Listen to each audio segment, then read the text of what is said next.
Welcome back to ILTV on the Hour. I'm Devo Klein coming to you live from Roaring Lion, and these are all of the latest developments. The IDF has launched its 12th wave of airstrikes on Tehran.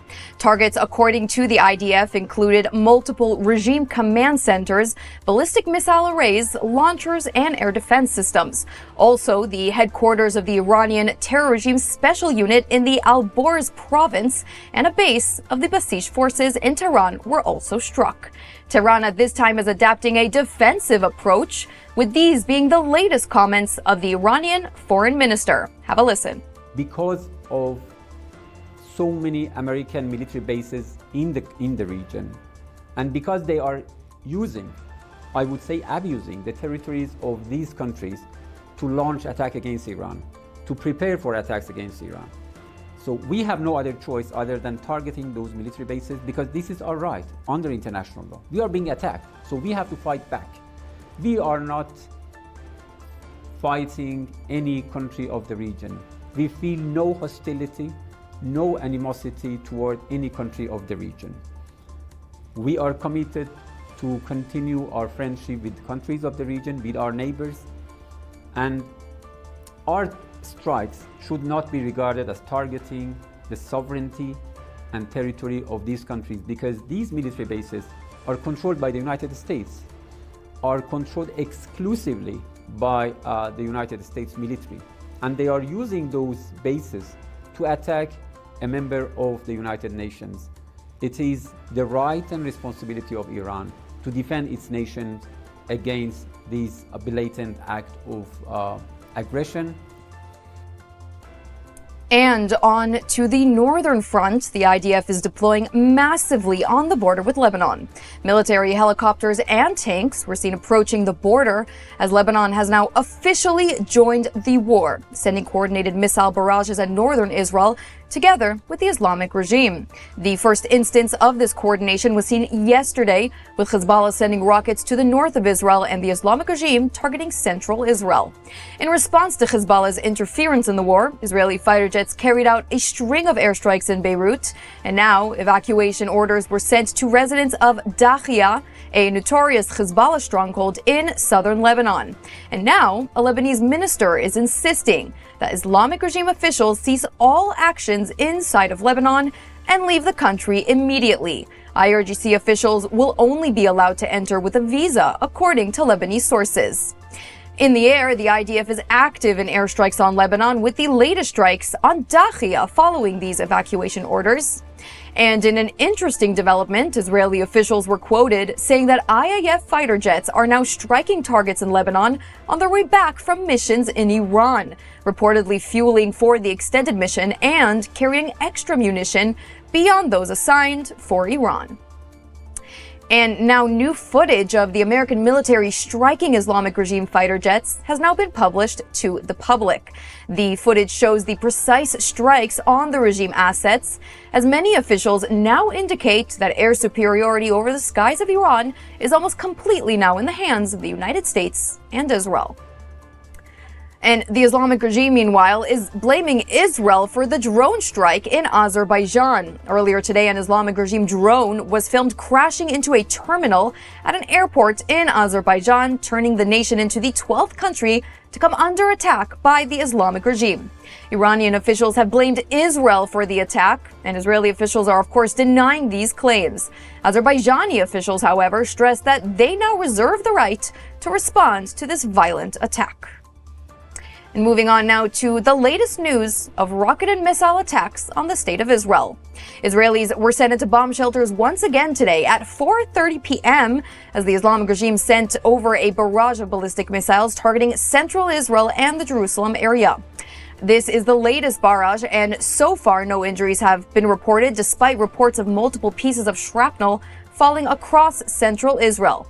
We will follow these developments closely, but for now, we can go to our ILTV correspondent, Mayan Hoffman, who's standing by live from Jerusalem to give us the rundown on the latest barrage. Mayan, I hope you're staying safe out there. What is your report from the ground?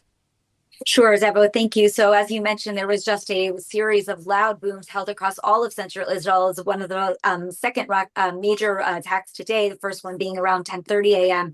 We're getting first reports that a private plane was forced to land early as the boom started happening. The sirens ran. So far, Magen David Adom, as you mentioned, is saying there were no direct casualties from the attacks, but in fact, we do know that they were en route to the sites because several people were injured heading to their bomb shelters.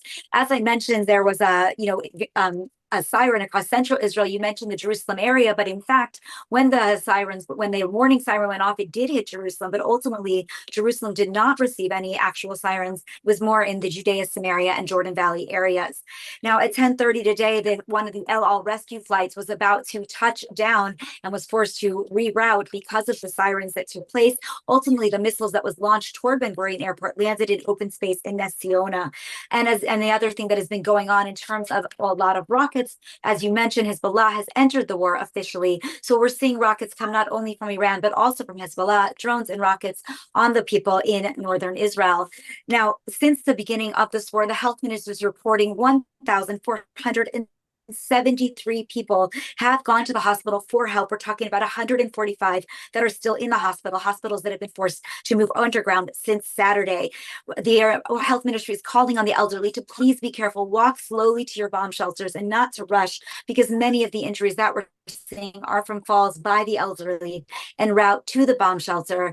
Laniado Hospital and Magen David Adom both held mass casualty exercises today in order to try to better be equipped for these kind of challenges. The health ministry has also issued a decree to the hospitals to please not use too much generative AI. They're finding that cyber attacks are now a big concern for the hospitals specifically, and have asked the hospitals to be cognizant of that.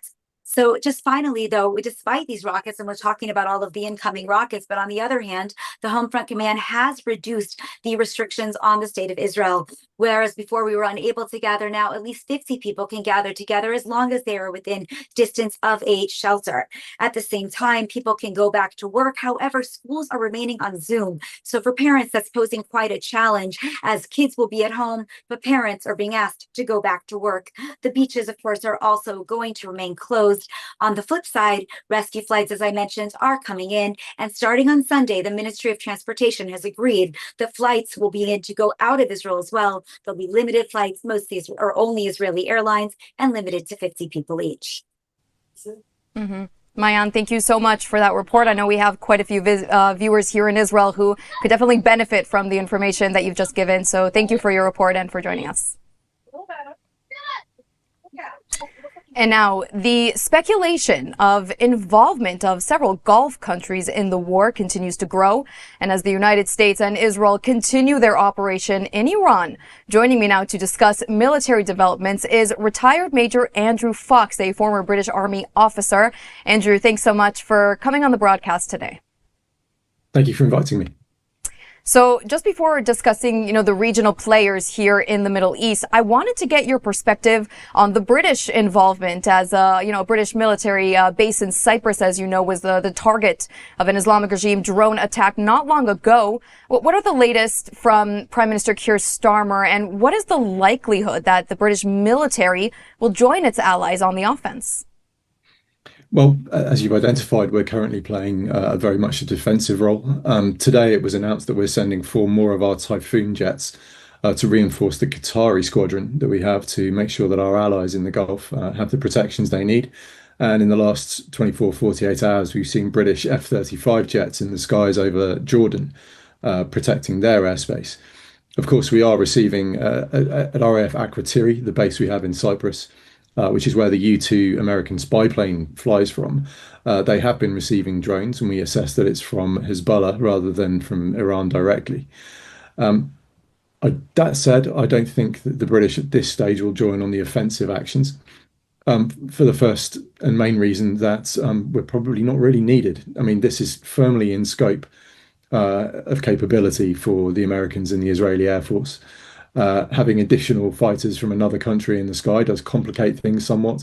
And actually, we're probably better off staying on the defensive role and making sure that our allies are as safe as they possibly can be, as well as our own bases. It's actually interesting that you say that because, the United Kingdom is notoriously has a very powerful military and they'd likely be able to play a key role. Do you think that if the British Army were to intervene in some shape or form, like you say, offense, not defense, what would that do to the current front? Do you think it could significantly benefit, or as you say, the complications would just overbear the benefits at this point in time? I mean, it's interesting that you think that we are perhaps as strong as we aren't. The Israeli Air Force and the US troops that are in the region at the moment have vastly more capability than the Royal Air Force right now. We couldn't field anything like the number of jets that Israel and the United States can. And that means we're spread thinly. And of course, you also have to remember that we're in Europe, we are on alert against Russian incursion. Any distraction from the war in Ukraine does present an opportunity for Vladimir Putin to get further involved with the threats he's made against NATO countries. And in the last months, we've seen drones flying over the Ukrainian border into Poland and testing NATO's defenses. So whilst we are clearly on Israel and the United States side, we very much want the Iranian regime removed. We do have another war to worry about. We do have limited capability and capacity. And so I would be skeptical of further British involvement, particularly on the offensive side of things. Mm-hmm. So now just continuing with this, regional involvement trend, I'd love to get your take on the countries in the Gulf. They've obviously been coming under heavy fire from the Islamic regime, and there's a lot of unconfirmed reports and maybe these, hushes and behind closed doors that Saudi Arabia might perhaps be preparing an attack on the Islamic regime. What do you think the likelihood is of these Gulf states, Bahrain, Qatar, the United Arab Emirates, and others that have been attacked by the Islamic regime to actually join Israel and the United States in this offensive against Iran? Well, this is probably the most fascinating development regionally for the last week, because it's been very clear, I think, that the Gulf states have been slightly playing both sides in the run-up to the war. It came out that Saudi Arabia was actually encouraging Washington to begin this assault. And they were playing a very different line in public. So you can never really tell what the Gulf states are thinking. Certainly the Iranian plan to try and turn the Gulf states against the war by attacking them and trying to make it too expensive to go on has backfired enormously. I think we're seeing condemnation across the Gulf of Iran. And we've actually found Qataris and Israel on the same side in the last few days, which is unprecedented given everything that's happened for the last 2 years. In terms of their actual military involvement, it's possible. I don't think we can put a number on the likelihood, but I would just add the caveat that extra coalition forces do complicate things. And we saw that just this weekend with one Kuwaiti pilot shooting down 3 American F-15s. That is almost certainly an indicator of just how complicated coalition air operations are, how easy it is to make terrible mistakes in a split second. And whether or not they're needed, I think, is probably the key question here. Certainly, I think if they are providing materiel support, if they're providing diplomatic support for this, then that's a very powerful message coming from that unified Gulf state caucus. But I return to my earlier point. This is firmly in hand by the Americans and the Israelis. You absolutely have domination over the skies of Iran. And it appears that the missile stocks are there with no issue and no danger of running out. So I think it's more powerful to have that diplomatic and materiel support than it probably is to have UAE or Saudi jets in the sky at this point. Interesting. I want to talk to you a little bit about moving away from the Gulf states and just focusing now on Israel, the United States, and their ongoing operations inside of Iran. As a military man yourself, what is your take? What do you make of all of these operations that have been occurring recently? It's clear here in Israel that the let's say, stockpile of ballistic missiles or even perhaps launchers is not only running out, but is being bombed by the Americans and the Israelis as we get less and less sirens frequent each day. And the numbers and the announcements by the militaries are definitely, generating success. Do you think that there is a lot of success in this operation? Do you have maybe any notes to give at this point? Yeah, everything is clearly moving in the right direction. And at the start of the conflict, I think that was the big worry.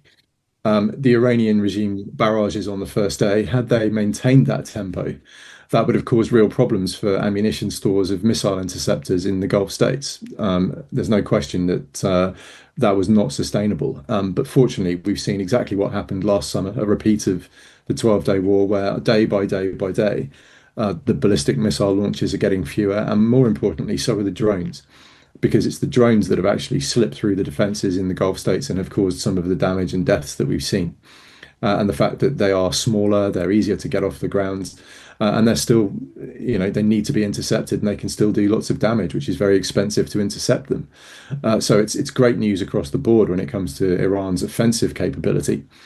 And what we're seeing, I think, in terms of targeting from Israel and the United States is a very clear progression through their target list, starting with senior commanders, moving on to those missile launches and getting their rate of fire down.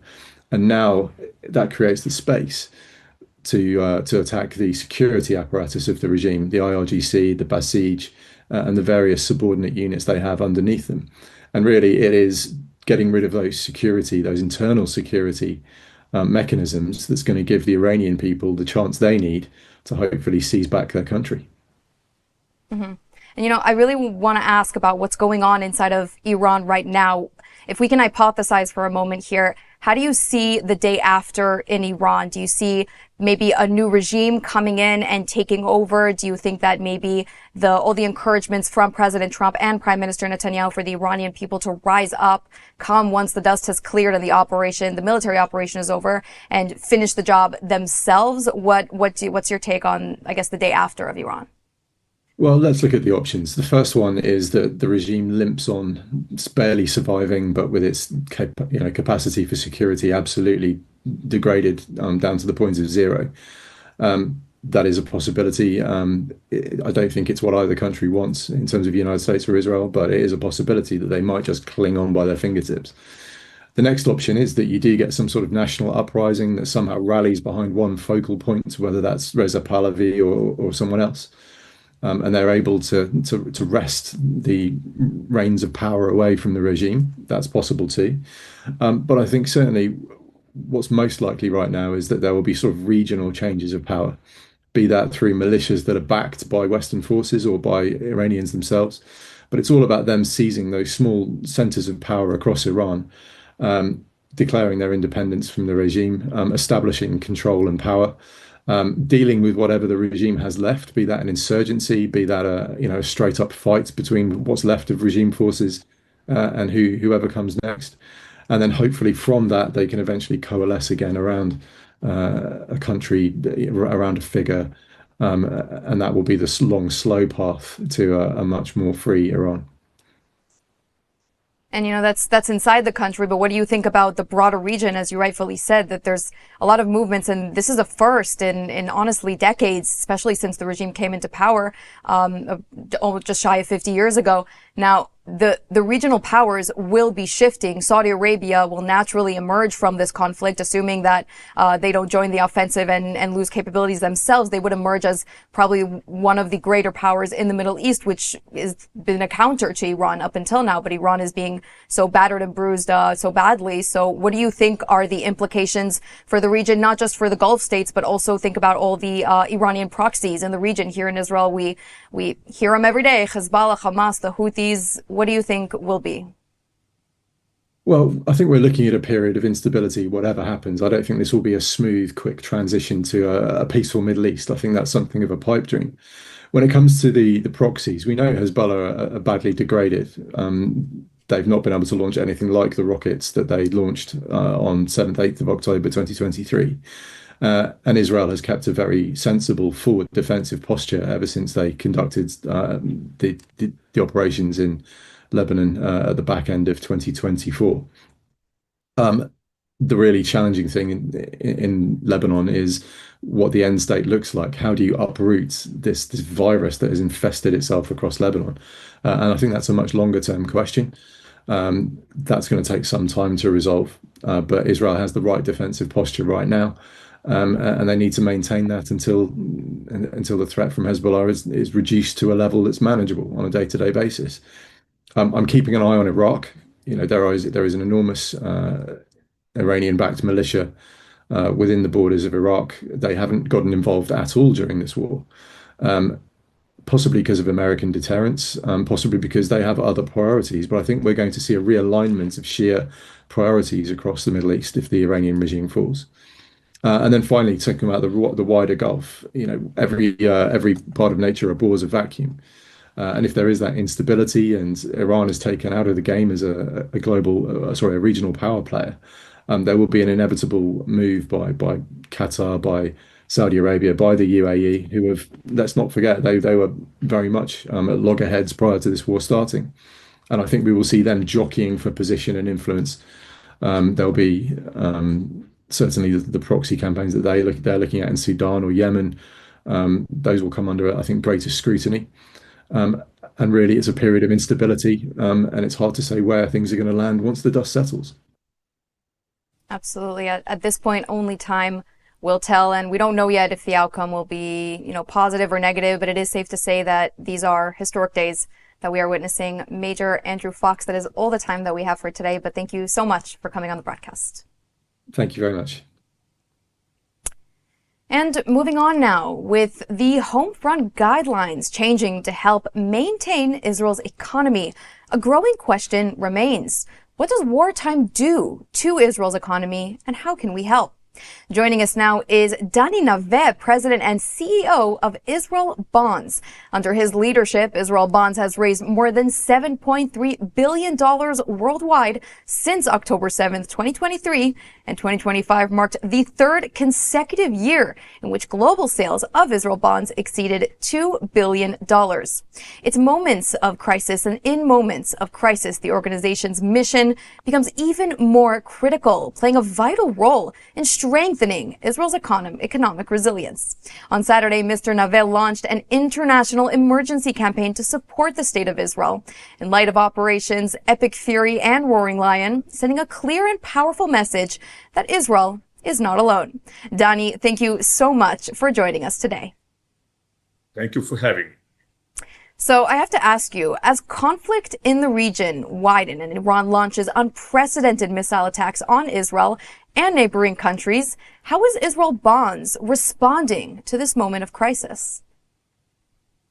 As you have mentioned, on Saturday, hours after the operation started, I initiated a special campaign of support for Israel. And you can find so many people these days that ask themselves, how can they assist? And the most direct and impactful way to help Israel is by buying Israel bonds. Buying Israel bonds is first a statement of solidarity, of standing strong with Israel. And it's also a sound financial decision. You support the Israeli economy, resilience, and you get strong and steady return. Mm-hmm. And what message would you share about the strength and the determination of the Israeli people and the U.S.-Israel partnership in light of the recent conflict? And how can supporters demonstrate their solidarity at this critical time? Well, when we take a look at the performance of the IDF and the U.S. armed forces, it's really amazing. But if you ask me what is not less impressive is the resilience of the Israelis. The fact that although the heavy toll, although the cost and the heavy costs in human life, the scary moments at the Mamad, at the shelter, although the heavy toll, the spirit of the Israelis is very strong and steadfast, because people understand that this is not just a war on the right of our beloved Jewish homeland to exist. This is a war on the future of human civilization. And the United States and Israel stand shoulder to shoulder, and now it's our turn to show our support. And the best way to do it, as I mentioned before, you can go today to israelbonds.com. If you have an account with us, you can just make an investment. If you don't have an account, you can open an account and express your support for Israel today. Awesome. And I also just want to remind our viewers that the QR code that is on your screen right now will take you directly to the website if you do want to donate. Mr. Naveh, before I let you go, I also want to ask one final question just about Israel's economy in general. We know that ongoing conflicts do impact Israel's economy. But my question is how and what can we do about it? Although the toll of the war, the Israeli economy is very strong, which is very impressive. You take a look at the main indicators of the Israeli economy, you see how strong they are. From the performance of the Tel Aviv Stock Exchange, the strength of the shekel, billions of dollars of investment in Israel tech during the last couple of years during the war. And we at Israel Bonds can take pride in having an important part in that, in supporting the Israeli economy. As you have mentioned, we raised since October 7th more than $7.3 billion for Israel. So each one of our investors can take pride in having part in that, in the strength of Israel and the resilience of the Israeli economy. That is awesome to hear. I also want to just let our viewers know that you really don't have to wait for wartime to invest in Israel bonds. I can share with you that my grandparents have actually invested in Israel bonds. I got one for each of my birthdays. So you can really invest at any point just by scanning the QR code on your screen.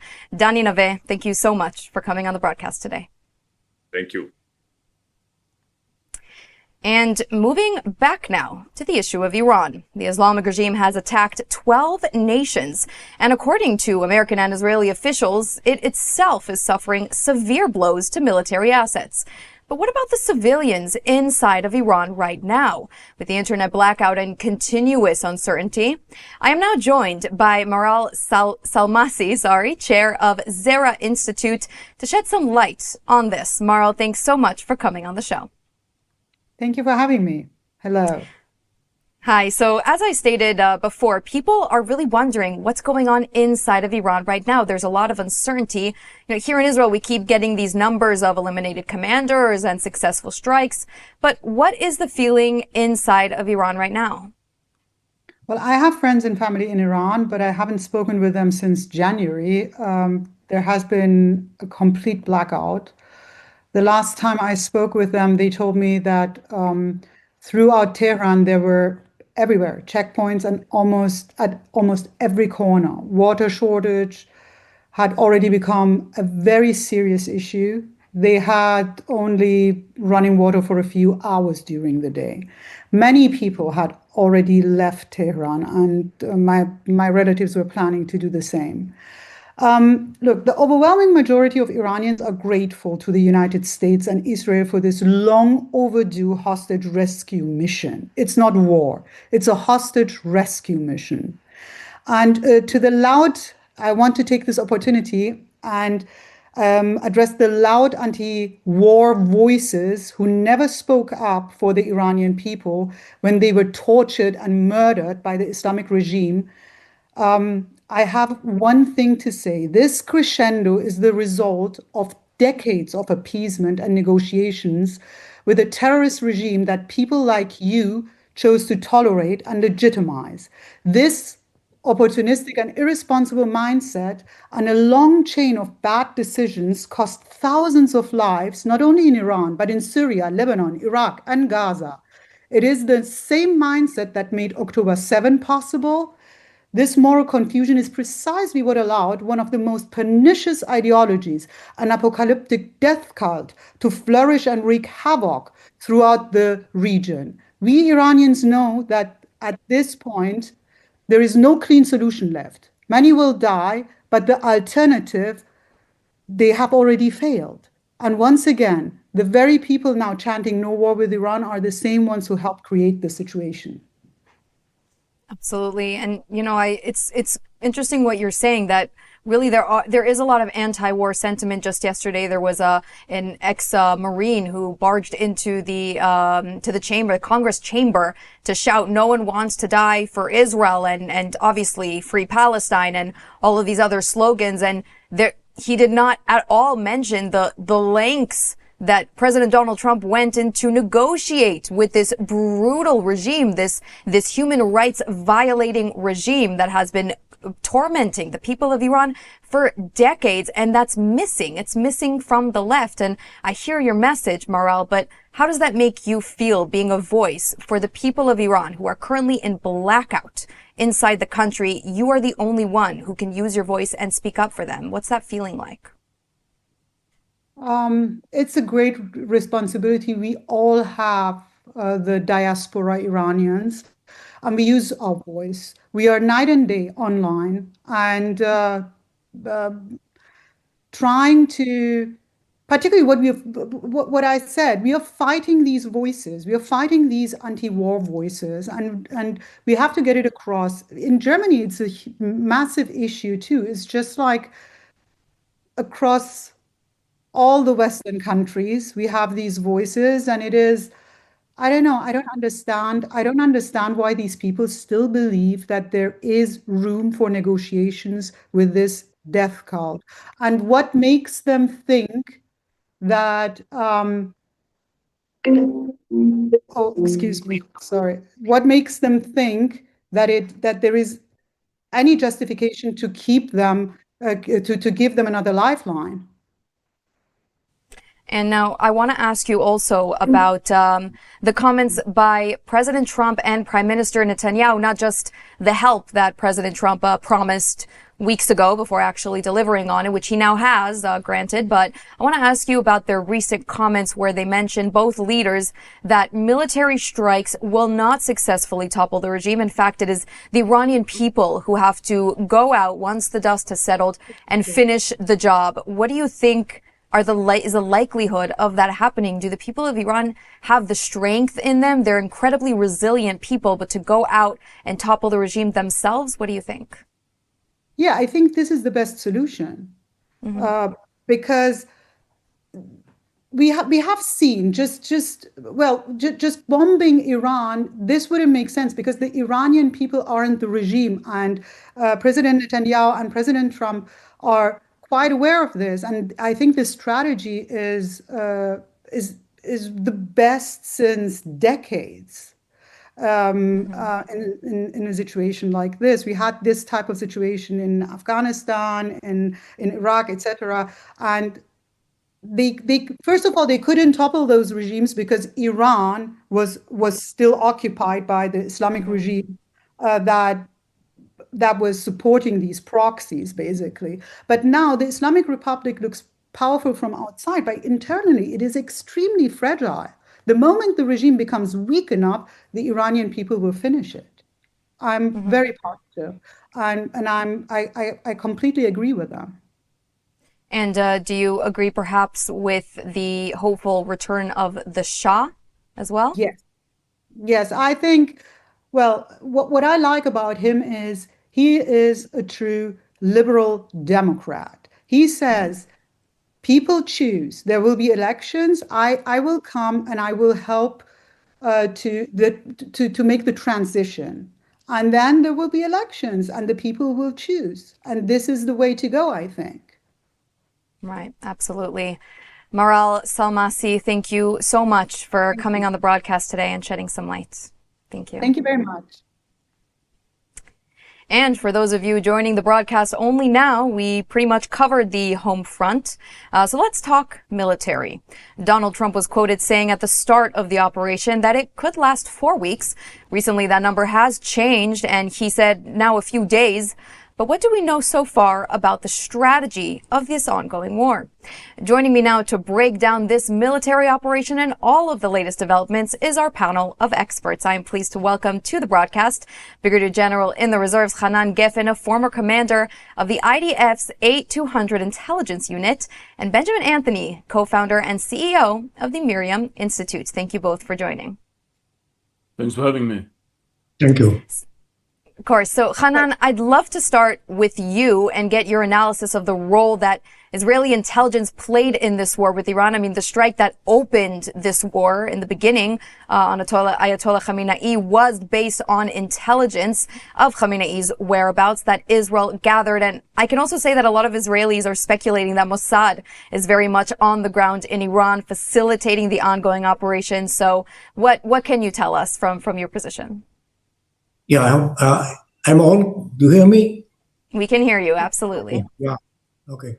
The operation that we see right now, and the day passes, we see more and more of it. I would say I try to describe it as a very creative, because it encompasses both targeting the leaders, the decision makers of this very fanatic regime. Otherwise, you cannot go on. And we see right now the void that there is in the way this war is conducted, the disorderly way this war is conducted. We see the mistake, the huge mistake the Iranians doing. This is one thing. The other one is even more I would say, fascinating the imagination of all of us, the intel guys, the operation guy. It's tremendous work that have been done by the Americans, the Israelis, and probably others, the Brits, maybe the French, collecting this amount of information, trying to understand the way this regime is built, is running his, conducting his businesses, and whereabouts of all the headquarters, missiles, air defense system, and all the infrastructures that are helping this regime to stay on. And what we see is a very methodic way of going down from the top leader down to the ranks and getting out of the way the air defense systems, the missile, hunting down the missiles, and then going on for other infrastructure. I would say I mentioned creative because the military part is only one thing. The other thing is getting the people of Iran understand by means of getting over the televisions and other means of addressing it to deliver the message that things are changing. And the third part, we are already hearing some rumors,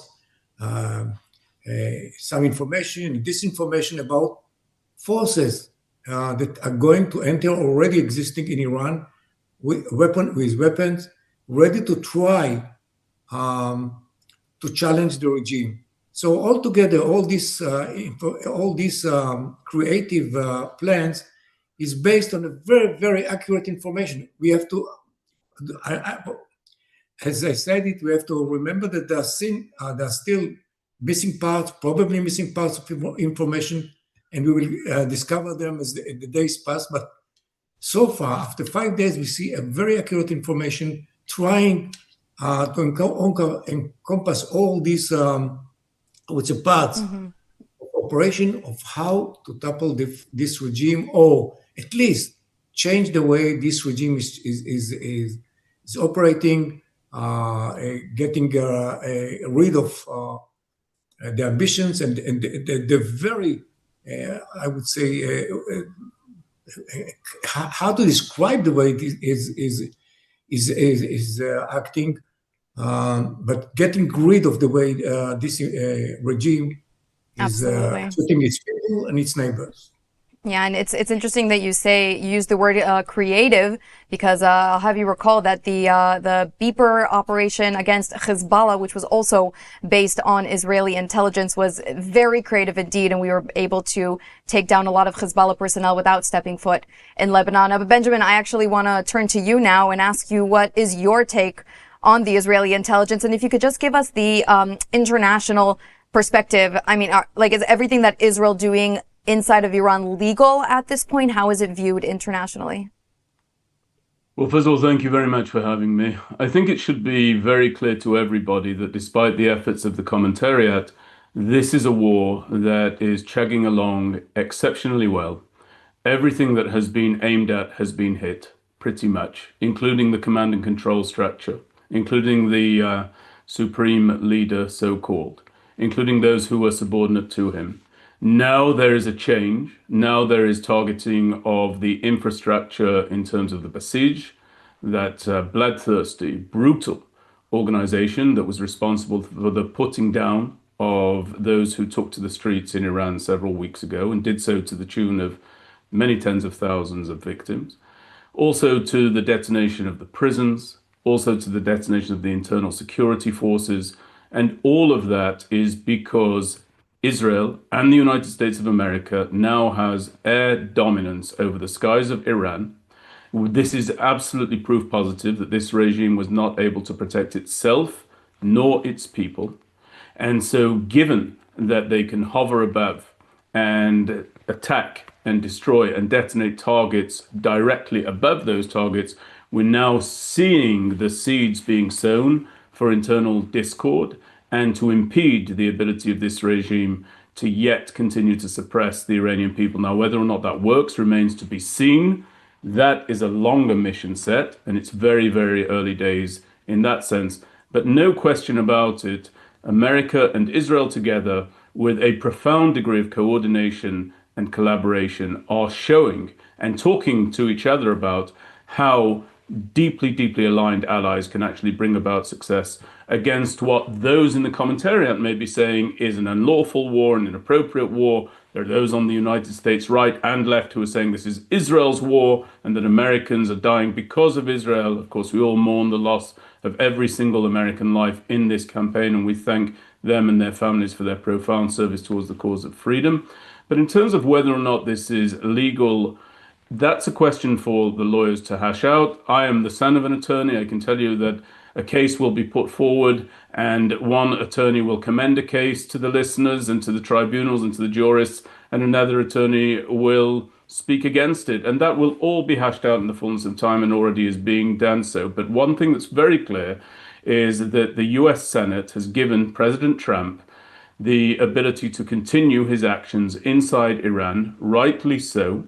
There were very, very few voices of dissent from among the Republican Party, and he's more than within his rights to be prosecuting this war as a national security concern for the United States of America across a period of at least 60 days. And I remind everybody, we're a mere 4 days into this war. It's very early. The idea that it has to be wrapped up is completely absurd. The only cautionary note that I would say, and I realize I may be an unpopular voice, is the state of Israel cannot come into the business of liberating another people. I've heard this rhetoric about so many campaigns, albeit in very distinct theaters, and I have not agreed with it then, and I don't agree with it now. By example, we heard the idea that the people of Gaza are wonderful people if only they were to be freed of the oppressive regime of Hamas. I didn't see those wonderful people when they stormed in after the terror attack on October the 7th, coming to the aid of any Israelis. I saw them come in and looting the Israeli people, those who were bleeding out in the various communities surrounding the Gaza Strip here inside Israel. We've heard it also about the Palestinian Arabs in Judea and Samaria. If you ask them, they support Hamas, not the Palestinian Authority, and they're not living beneath the jackboot of Hamas. And I don't frankly think that Israel has the luxury or the means of liberating the Iranian people writ large, which is why I think that Prime Minister Netanyahu has expressed that the goals of this are threefold. Number one, to bring about an end to the ballistic missile threat. Number two, to bring about an end to the terror proxy regime that is arrayed across our borders and throughout the region and throughout parts of the world. And number three, to prevent Iran from ever having a nuclear weapon. Those are the three virtuous goals. The Americans have added to that the complete destruction of the Iranian Navy, appropriately so. But I think it's correct that the responsibility for taking Iran into its own hands is placed squarely on the shoulders of the Iranian people, and it should not rest upon the American people, in my view, and absolutely should not rest upon Israel and the Israeli government. That is not our task here, and everybody should be clear about it. Yeah, Benjamin, that's definitely an interesting take. Very eloquently put, I must say. But Hanan, I want to ask you, do you agree with that statement that it's not really America or Israel's business really to liberate the people of Iran? Well, the question is, it's a good question, but the question right now is a different one, I believe. Is, in 4 or 5 days, the Iranian exposed to the world the threat of the ballistic missiles is not only to Israel, it's all over the Middle East and Europe.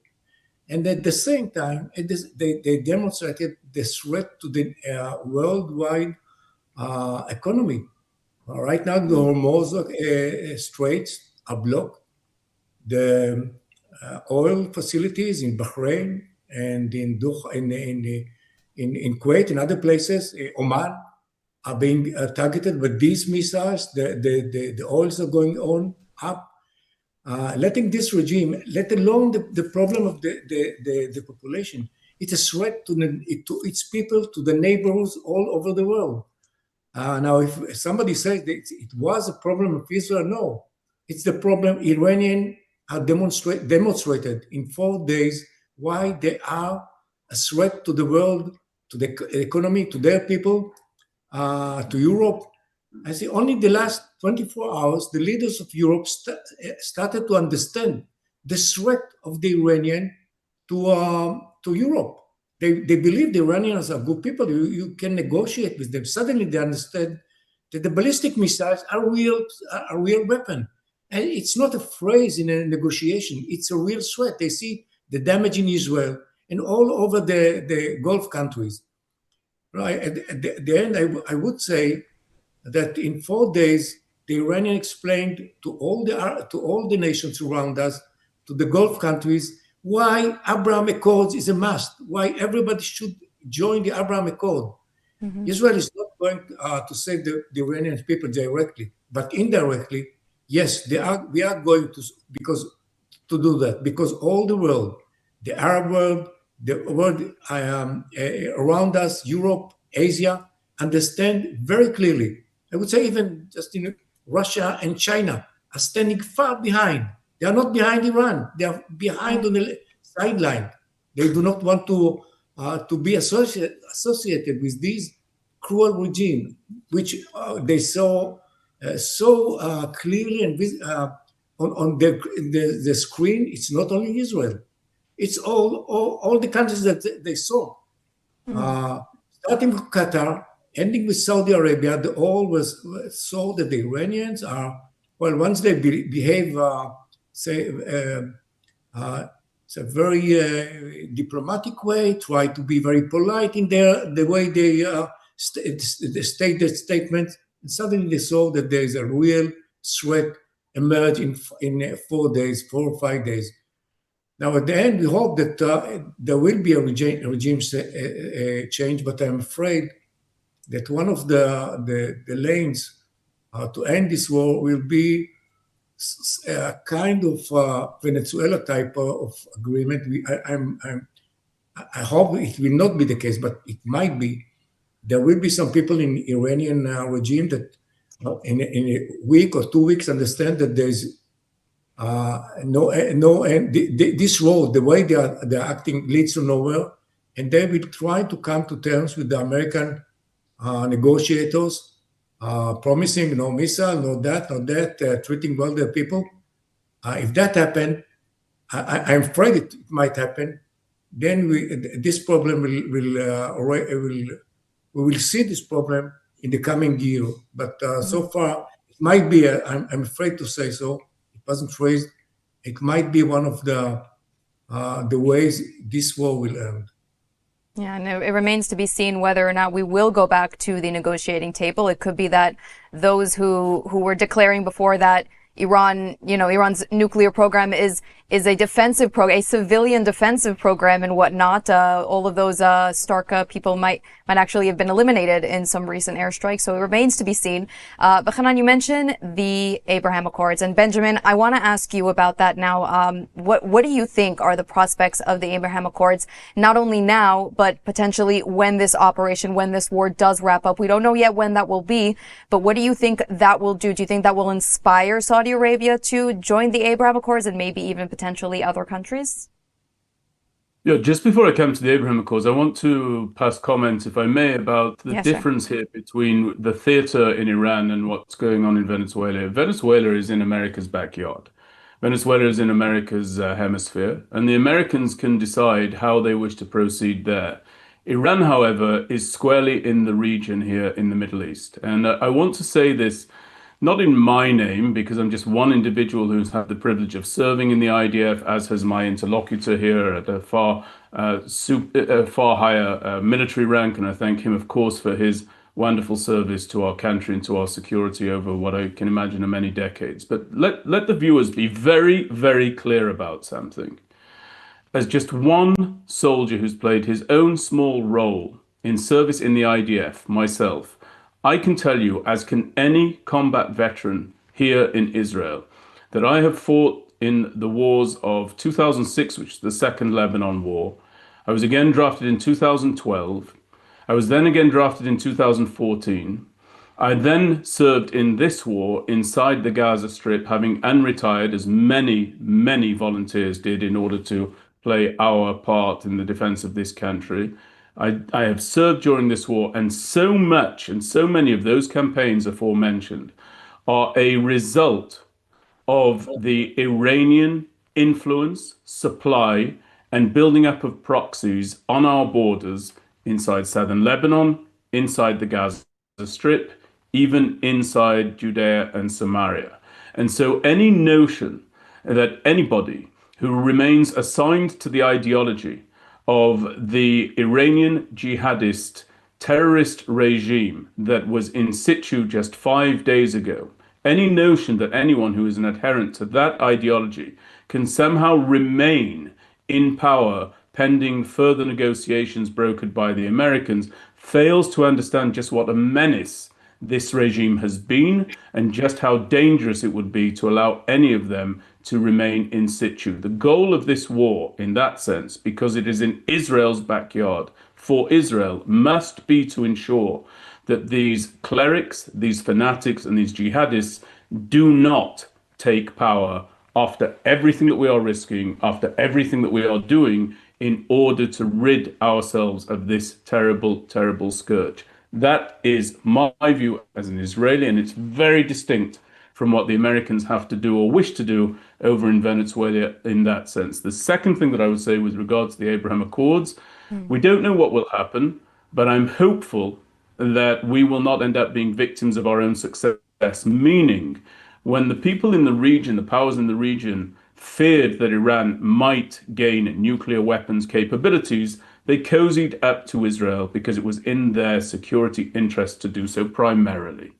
Now, if we do find ourselves having the success of defanging this regime in Tehran permanently, achieving the military goals, including ridding ourselves of the prospect of a nuclear-armed Iran, it may well be that some of those countries, no longer feeling the heat coming from Iran, feel less of a necessity to cozy up to and remain close to and to build relations with Israel. And the state and the country that is most profoundly in question there is Saudi Arabia, which, if our viewers recall, just prior to October the 7th, said very, very clearly that each day they get closer to normalization with Israel. And just a couple of weeks ago, obviously in the aftermath of October the 7th, were speaking in profoundly anti-Semitic, anti-Israel terms. So we don't know where the Saudis are going to go. Time will tell.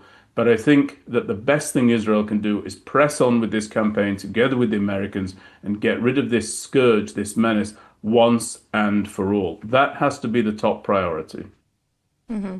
It's interesting that you say that, and I actually wanted to add to your argument on Saudi Arabia and the Abraham Accords that a key sticking point was in fact the issue in Gaza, and the Saudis were saying that there needs to be a credible pathway for a Palestinian state. Now that it's kind of been put on hold, Trump's board of peace and the rebuilding efforts in Gaza, we actually haven't been hearing a lot from Gaza as this Iran war has been taking over the headlines. But do you think that if there's enough progress inside of Gaza that Saudi Arabia could be pushed when the conclusion of this operation to join? Just in a few words, if you can.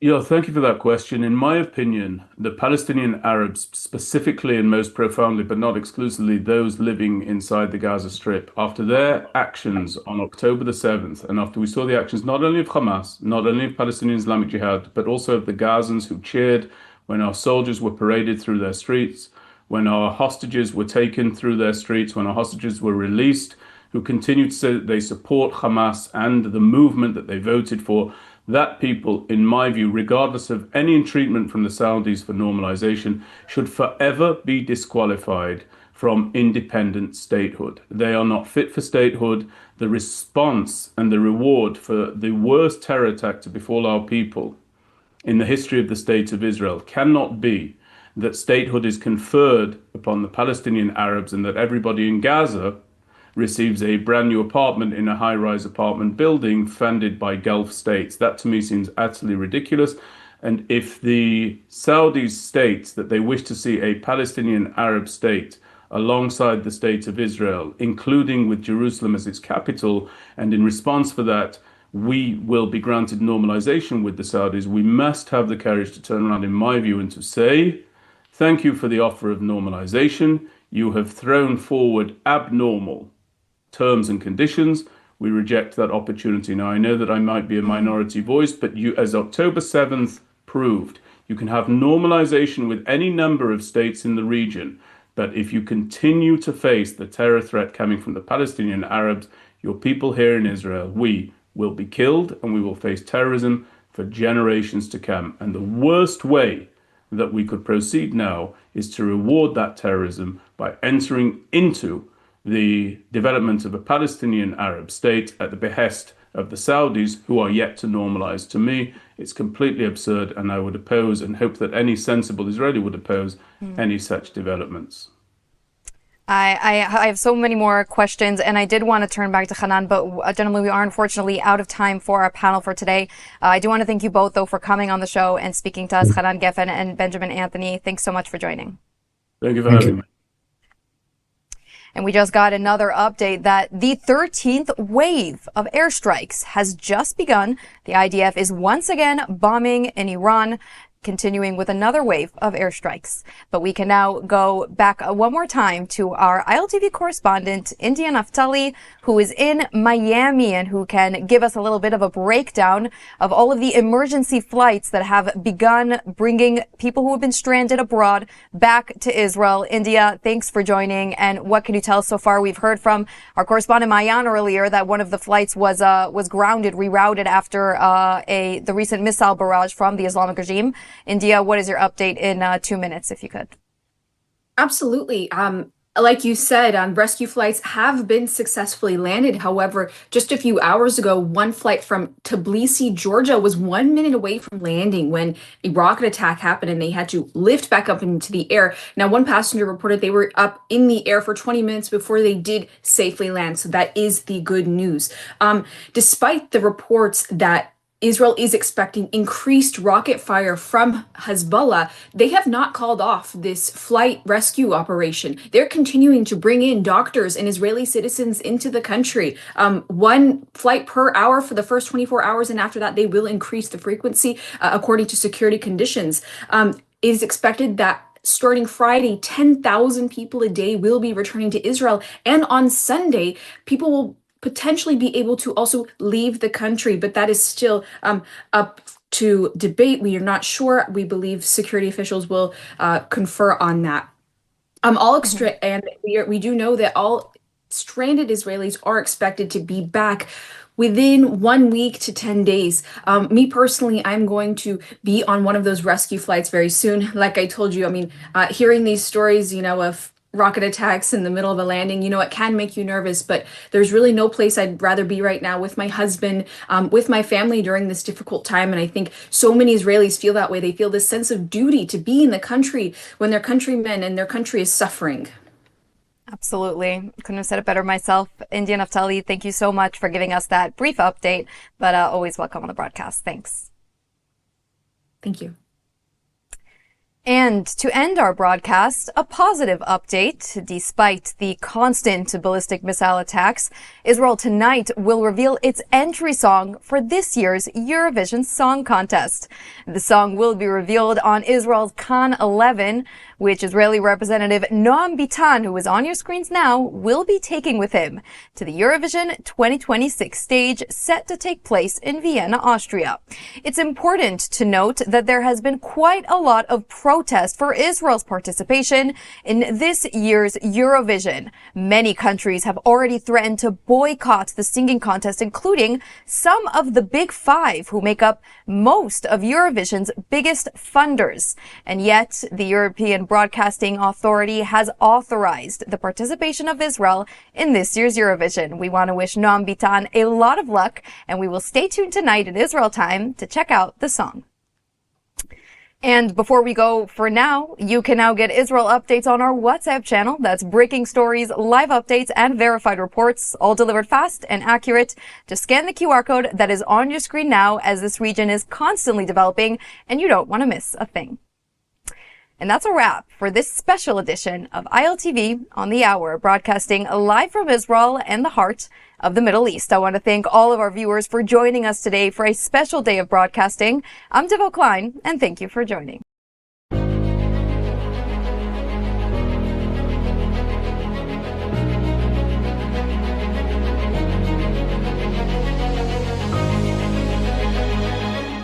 Welcome to this special edition of ILTV Security Brief. I'm Khalid Ben David. This week, it's something different.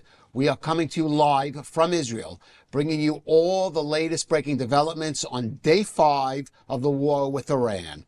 And today saw a dramatic expansion of the war on multiple fronts. In Washington, D.C., U.S. Secretary of War Pete Hegseth has confirmed that a U.S. submarine attacked and sank an Iranian naval ship off the coast of Sri Lanka. An American sub using a torpedo on an enemy vessel for the first time since World War II. Dramatic footage there. Authorities in Sri Lanka say 180 sailors were aboard the ship. After receiving a distress call, a rescue effort was mounted. 32 sailors who were seriously wounded in the attack were brought to safety. The fate of the rest of the crew is still uncertain at this time. Now, it is possible this ship was the Iris Dena, a destroyer in the Iranian Navy that last month took part in a joint exercise with the Indian Navy in the Bay of Bengal. Well, speaking to reporters, Hegseth had this to say about that incident and the progress of the Iran war. We are only 4 days into this, and the results have been incredible. Historic, really. Only the United States of America could lead this, only us. But when you add the Israeli Defense Forces, a devastatingly capable force, the combination is sheer destruction for our radical Islamist Iranian adversaries. They are toast, and they know it. Or at least, soon enough, they will know it. America is winning, decisively, devastatingly, and without mercy. Under the direct command of President Trump, the War Department unleashed this operation early Saturday morning, just 4 days ago, which means we need to remember 2 things. First, we are only 4 days into this. Metrics are shifting, dust is settling, and more forces are arriving. It's very early, and as President Trump has said, we will take all the time we need to make sure that we succeed. Yesterday, in the Indian Ocean, and we'll play it on the screen there, an American submarine sunk an Iranian warship that thought it was safe in international waters. Instead, it was sunk by a torpedo. Quiet death.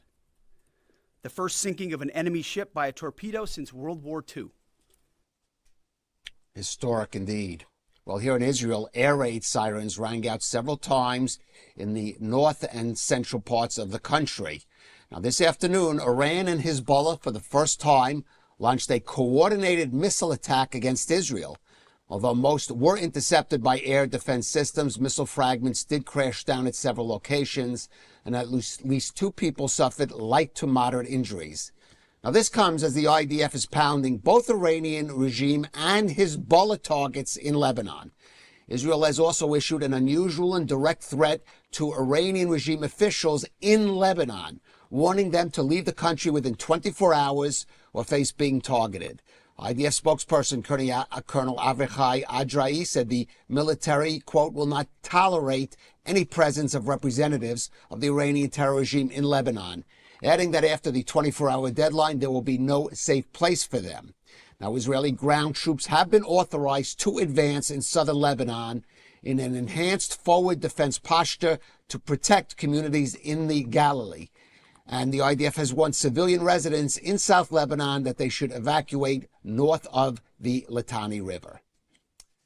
Meanwhile, the IDF says it carried out a major wave of airstrikes in Tehran over the last 24 hours, targeting dozens of command centers linked to Iran's internal security forces and the Basij militia, which operates under the Revolutionary Guards. Israeli Air Force jets acting on precise intelligence dropped dozens of munitions on facilities used by the regime to maintain control and support operational decision-making. Explosions also reported in other Iranian cities, including Isfahan, Shiraz, and Qom. Now, more military history was apparently made during these attacks. In the skies above Tehran, the IDF says an Israeli Air Force Adir F-35 fighter jet shot down an Iranian-piloted Yak-130 jet. Now, this is the world's first shoot-down of a manned jet in combat ever by an F-35. Now, as Operation Roaring Lion continues in the 5th day, the IDF says the Air Force has dropped more than 4,000 bombs on Iran since the start of the campaign, matching already the total number of munitions used during the entire 12-day war between the countries in last June. IDF spokesman Brigadier General Effie Defrin said that Israeli fighter jets have carried out over 1,600 sorties since the war started on Saturday. And in other war news, NATO says its forces stationed in the Mediterranean Sea today shot down an Iranian ballistic missile after it crossed over Iraq and entered into the airspace of Turkey. Now, this marks the first time that Iran has fired directly at Turkey and the first direct involvement of NATO troops or forces in the war against Iran.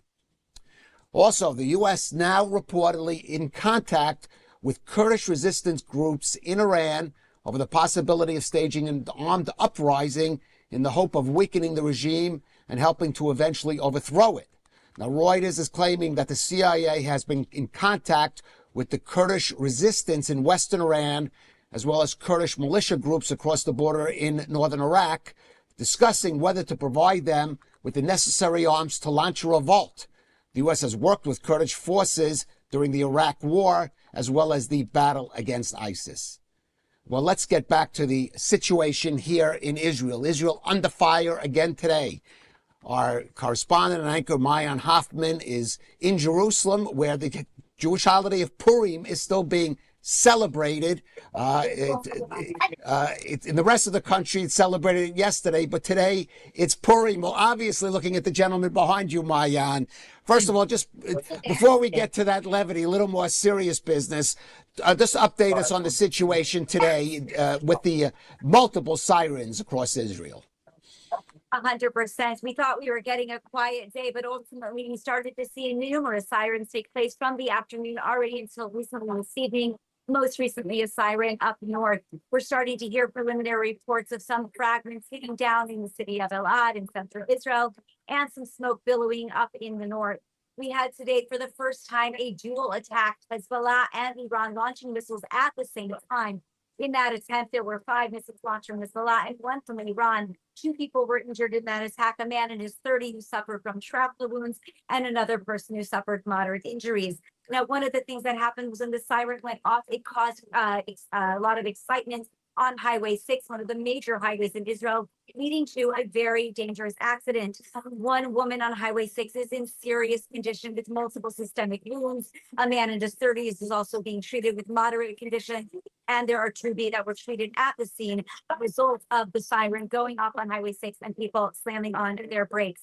So there have been multiple sirens today, and we were, looking at, we had such a quiet night in central Israel and Jerusalem, but starting about mid-afternoon, the sirens started to heat up, and we're waiting to see when the next one will be. Well, despite those sirens, obviously the Purim spirit is alive and around Jerusalem for our non-Jewish viewers. Purim is, you dress up, it's kind of like a Jewish Halloween. What is the situation there in the city during this usually festive holiday? Yeah, so unfortunately, as you said, we celebrated Purim yesterday throughout the rest of the country. And in the formerly walled cities like Jerusalem, we celebrate what is called Shushan Purim today. However, because of the situation from the home front commands and the constant barrage of rockets, most people are needing to go home and be near their mikvahs or near their safe rooms. As a result, though, there are a number of home parties, as you're seeing here. It was interesting today. I spent time in the Magen David Dome 101 dispatch center, the underground shelter, where actually those rockets that we spoke about earlier went off. And on the way home, there was actually quite a bit of traffic into Jerusalem because despite regulations by the Ministry of Transportation, reducing buses and the trains running only once an hour to try to keep people out of Jerusalem, it seems that people still wanted to come and to celebrate. So here I am at a Purim party in Jerusalem, and I wanted to interview some people. You can see all the lovely costumes behind us, Purim music playing in the background. And here I have Morgan. Morgan, how are you doing? Good. So Morgan, how is Purim different for you this year? What does it feel like here in Jerusalem?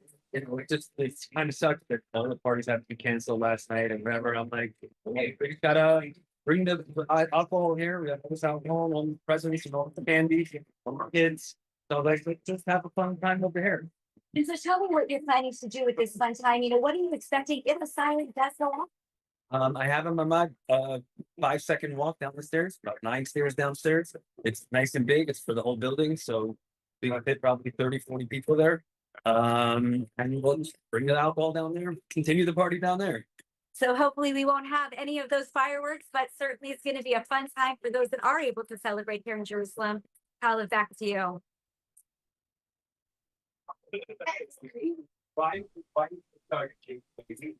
All right. Mayan, I see the Purim spirit is alive and well there, right behind you, and it's good to see that those festivities in Jerusalem. Purim Sameach, happy Purim to all those revelers in Jerusalem. Thank you, Mayan. May they stay safe as well. And now, joining us for more, we have Reserves IDF Major Avraham Levine, who is joining from the Alma Research and Education Center, joining us from Northern Israel. And from the U.S., we have Dr. Eric Mandel, founder and director of the Meppin Center. Gentlemen, so much going on. Eric, I have to start with you. The U.S. Really expanding the scope of this war. I want to get your reaction to some of this what heard, especially the U.S. attacking an Iranian ship in international waters. As you heard, Secretary Hegseth says, historic, the first torpedo attack on an enemy ship by the U.S. since World War II. So there are amazing things happening all the time. The F-35 first dogfight with this ship in international waters, the Navy, which has been basically decimated. But what really stands out to me here is, so we don't get lost in the fog of war, is what's next? And I looked at a headline today of the Wall Street Journal. The first thing that popped up was Israel blowing up Iran police station, clearing the way for a revolt. And so I think of beyond the exciting kinetic things that are happening, I think the things that we really are going to make the most difference if this war is going to accomplish what the president wants and what Israel wants is what is needed for this regime change. And are we going to see any defections? The arming of the separatists, whether it's Kurdish or Azari or Baluch or Turk. Remember, half the country of Iran are minorities. And the targeting of the internal security apparatus, the Bajij and the IRGC, that is continuing all the time. So that I think we need to have the big picture also and not just get lost in the war, which is fantastic that Israel and the United States control the skies, that they are integrated like no two allies since World War II, which is all incredible, but we have to think about what's next. And then the other part here is the political reverberations that are occurring in the United States, why the attack happened. And we had heard from Secretary of State Rubio that it seemed like America dragged Israel dragged America into the war. And it turns out it really was not. That was a fact out of context. It was because Bibi told Trump that there was this meeting that was happening, the supreme leader. Here it was reported that it was the CIA, but it seems that it was really Mossad that did that. And Trump already knew he wanted to attack. He actually wanted to attack the week before, which has not been reported. He did it because of a combination of things, including bad weather. And we knew Trump had given up because Witkoff had told him that the Iranians were boasting that they can make, I think it was 11 nuclear bombs with 460 kilograms of 60% uranium. So the president had laid out the case of why we are here, and that it was partly personal, to restore national honor to the United States after administrations, Republican and Democrat, did nothing when Americans were killed, and to never allow the leading state sponsor of terror to go and to have a nuclear weapon. And people say, why now?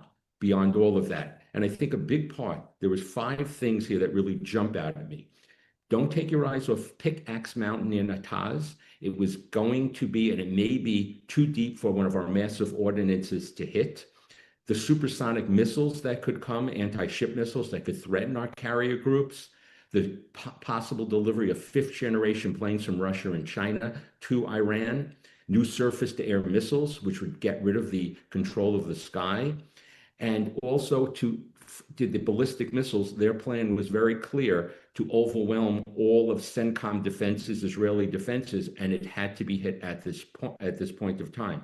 So we are obviously looking at all the important things that are happening. Let's not forget Lebanon also. But we have to remember there is a plan that's going on, and this is not willy-nilly. And maybe later we could talk about the politics that have happened in the United States over the War Powers Act. Yeah, we're going to break down. You covered a lot of ground. We'll go into the specifics of that in a bit. But let's just focus now on one area. In the war, you could say now in the north, in northern Israel, Avram. By the way, I should say, breaking news, 2 soldiers receiving moderate to light injuries there from anti-tank fire.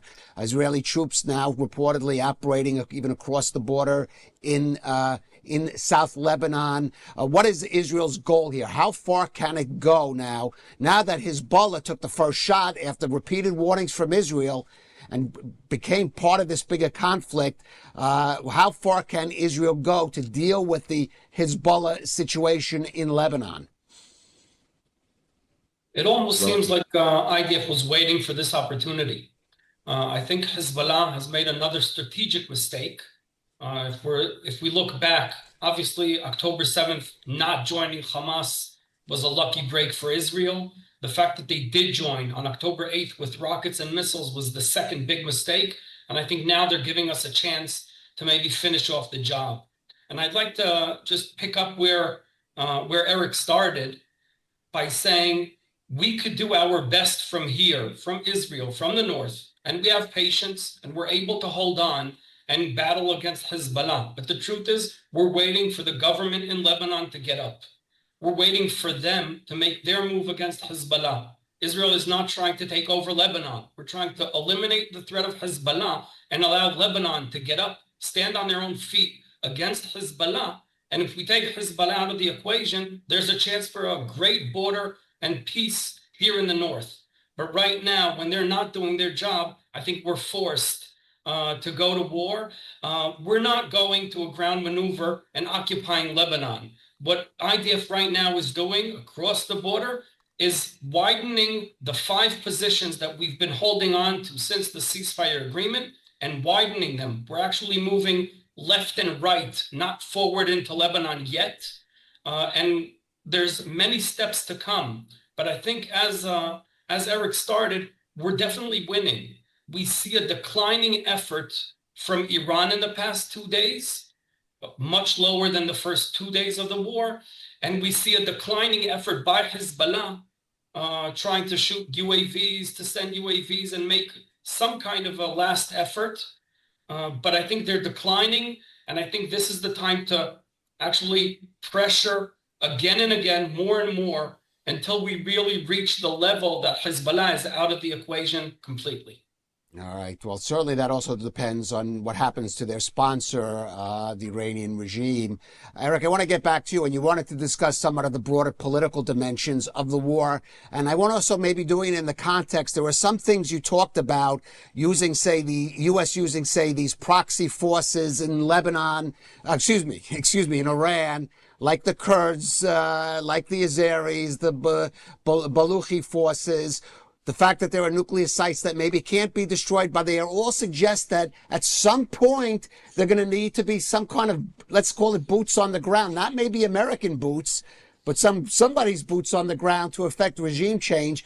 And is that the political will, if it extends to that kind of conflict there in the U.S.? Can President Trump stand up to the political pressures that may be brought upon him?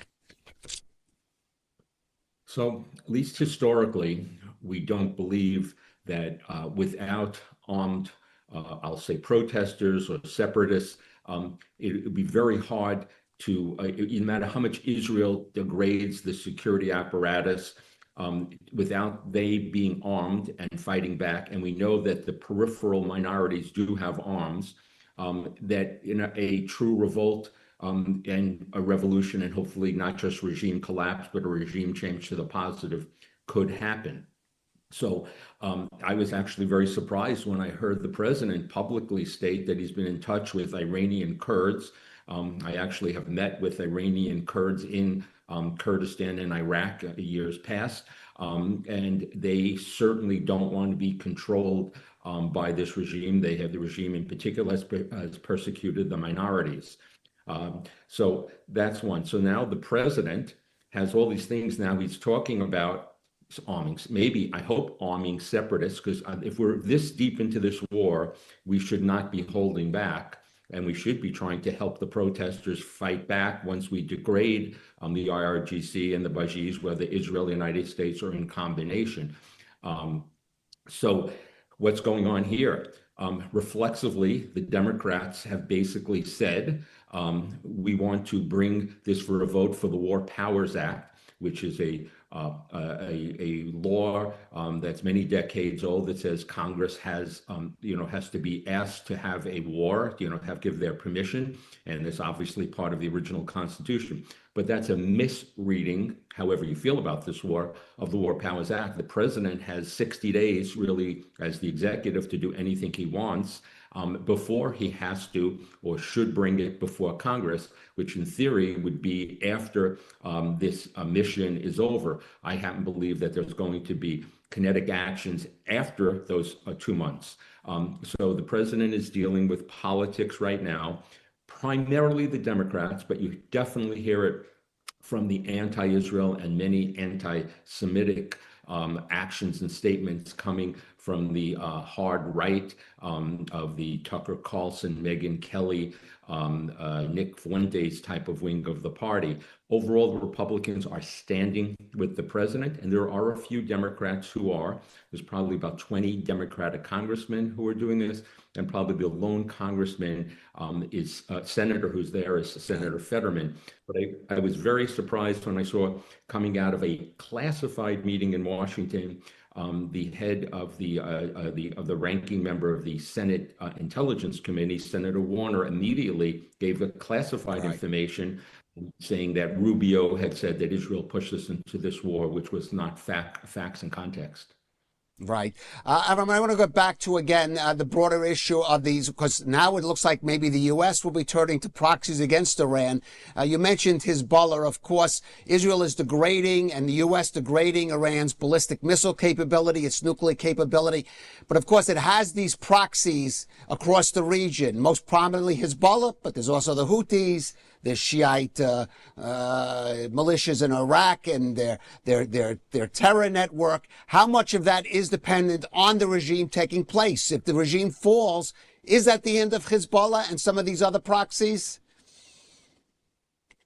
Well, obviously, they all rely on the regime in Iran. But on the other hand, Hezbollah today, a wounded animal, in my opinion, trying to save face and take part in this maybe last battle they can, still has maybe 25,000 rockets. The Houthis still have many missiles and rockets, the Shiite militias in Iraq, and they can definitely join the battle, and maybe planned by Iran are a slow build and not waiting for a knockout from the Iran side, because obviously they didn't come into play yet, but Hezbollah has and is paying the price for that. I hope we seize the opportunity with Hezbollah, but we'll have to do the same with the Houthis, with the militias in Iraq.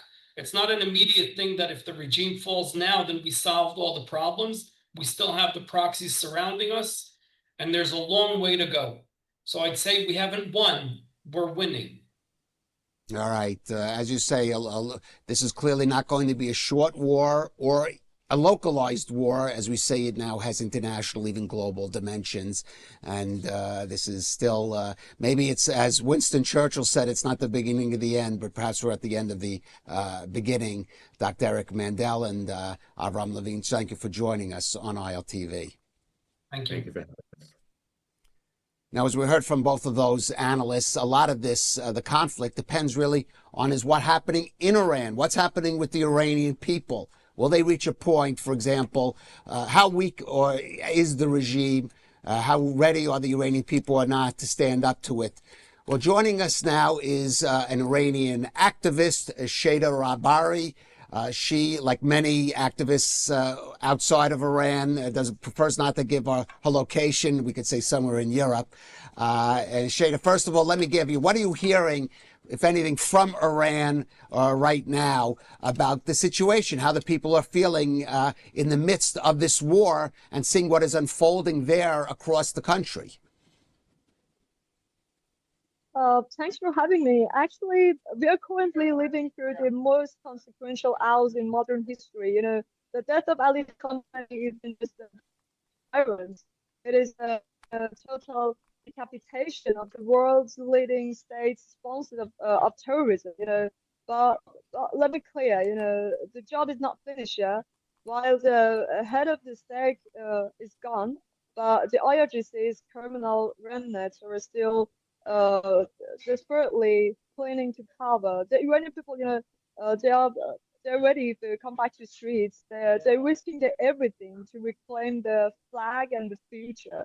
And today, you know, in these days, we are at the finish line of a 48-year marathon of blood and tears, and with the continued decisive support of the United States and Israel, you know, we are about to witness the formal birth of a free, secular, democratic Iran.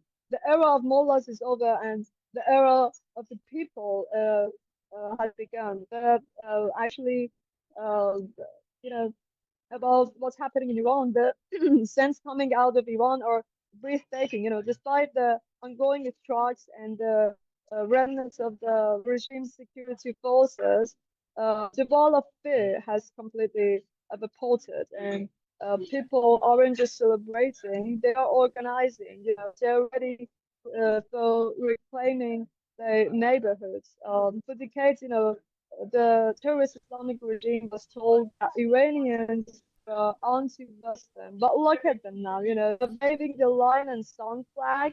They are tanking the international coalition. They are tanking Israel, United States, and IDF specifically, and they're shouting that you know, they want their country back. This is a national rebirth, and in its purest form. You know, every missile that hits command center is seen by Iranian as a firework of liberation. They know that they know that this temporary chaos is the necessary birth pangs of a long, vital freedom. Right. Shada, let me ask you, the Ayatollah Khamenei, the supreme leader, is dead. Iran is in the leadership, the regime supposedly choosing a new leader. Some speculation is over the appointment of his son, Mojtaba Khamenei. What kind of signal do you think that would send to the regime if they would pick Khamenei's son?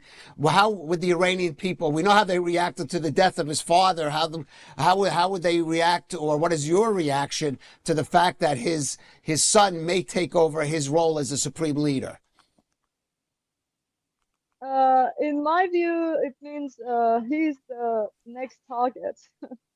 And yeah, I don't think so. Actually, more than 2 days, he can be next supreme leader. But yeah, you know, there is a profound sense of gratitude toward the United States and Israel right now. You know, for years the Iranian people felt offended by words diplomacy, but these surgical strikes against the IRGC and terrorist Islamic regime infrastructure have done what decades of talk couldn't. You know, this is the definition of a humanitarian intervention, and yeah, and to the critics, I just want to say, look at mothers of the executed protesters, you know, who are finally smiling. You know, we don't want a long drawn out conflict. We want a coalition to keep the pressure on until the last IRGC base surrenders. And you know, every hour that the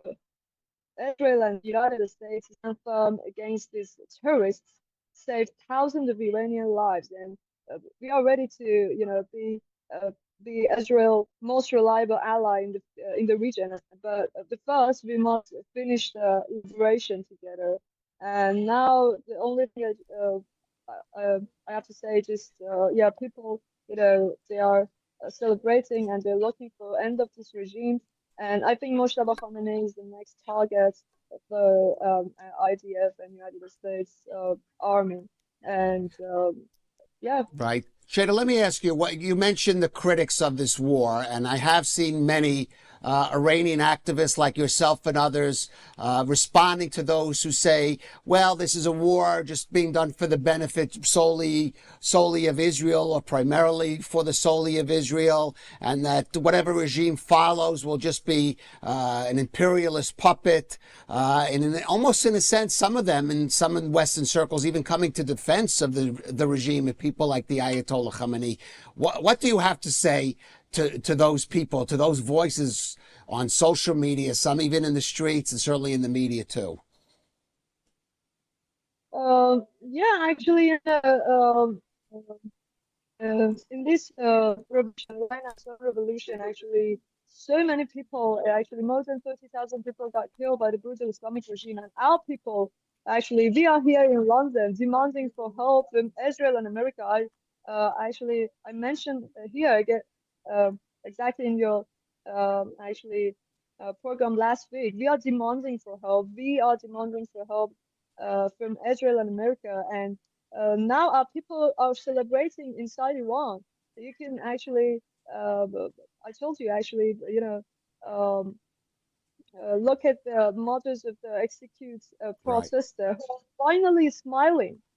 And yeah, and I just want to mention something. I think mosques in Iran, there should be target as well. Mosques in Iran right now, you know, these are not place for worship or spiritualism. Now most of the tourists actually, most of the tourists of this regime gathering in mosques, and we are Iranian people. We are willing to all of the mosques inside Iran actually by target by United States and America as well. And yeah, but, this is Iranian people know. Right. This is fight for liberation, and just for the end, I just want to mention something. Sorry. I just want to mention something. Just free Iran changes everything for Israel, for the West, for the world. And once this regime is fully collapsed, the oxygen for Hezbollah, Hamas, and the Houthis disappears, and the world becomes safe. We are ready to tear down the walls of isolation and join the Kurosh Accords. Iranian people are ready for that moment, and yeah, we are at the gate of a new Iran, and we are not turning back until every last vestige of regime is gone. And thank you for standing with us at this historical turning point. And I just want to say happy Purim to all of the Jews all around the world, and Am Israel Chai. Okay, Shada Rabari, thank you so much, and hopefully you will see a free Iran in the near future. Thank you for joining us. Thanks for having me. Now, as we said, that this is a day of many military firsts and some really historic events unfolding. Well, joining us to break those down, we have David Makovsky from the Washington Institute for Near East Policy, and here in Israel, retired Brigadier General Amir Avivi of the IDSF, also known as Habitchonistim here in Israel. David, I just want to start with you.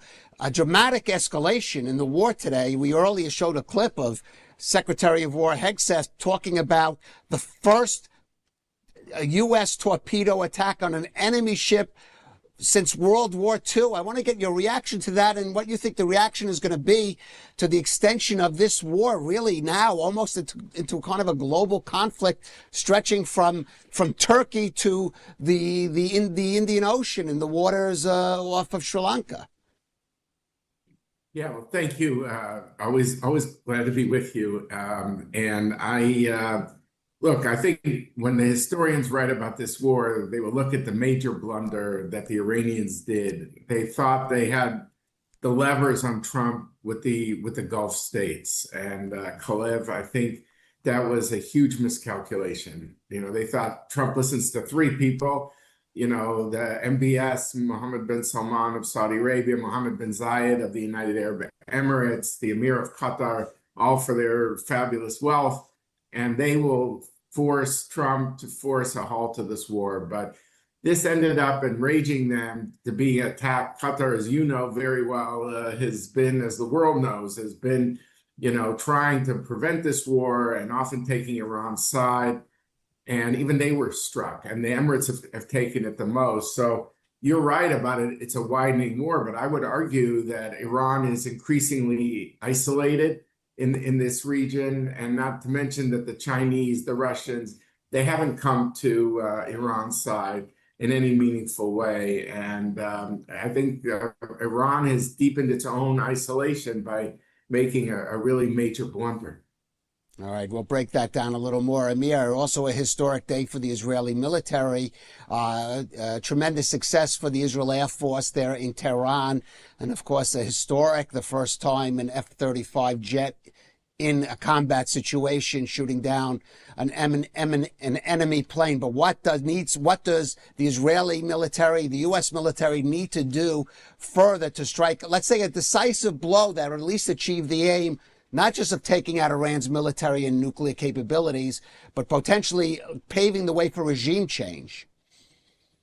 Yeah, definitely. This is the goal. The regime change and unconditional surrender of this regime.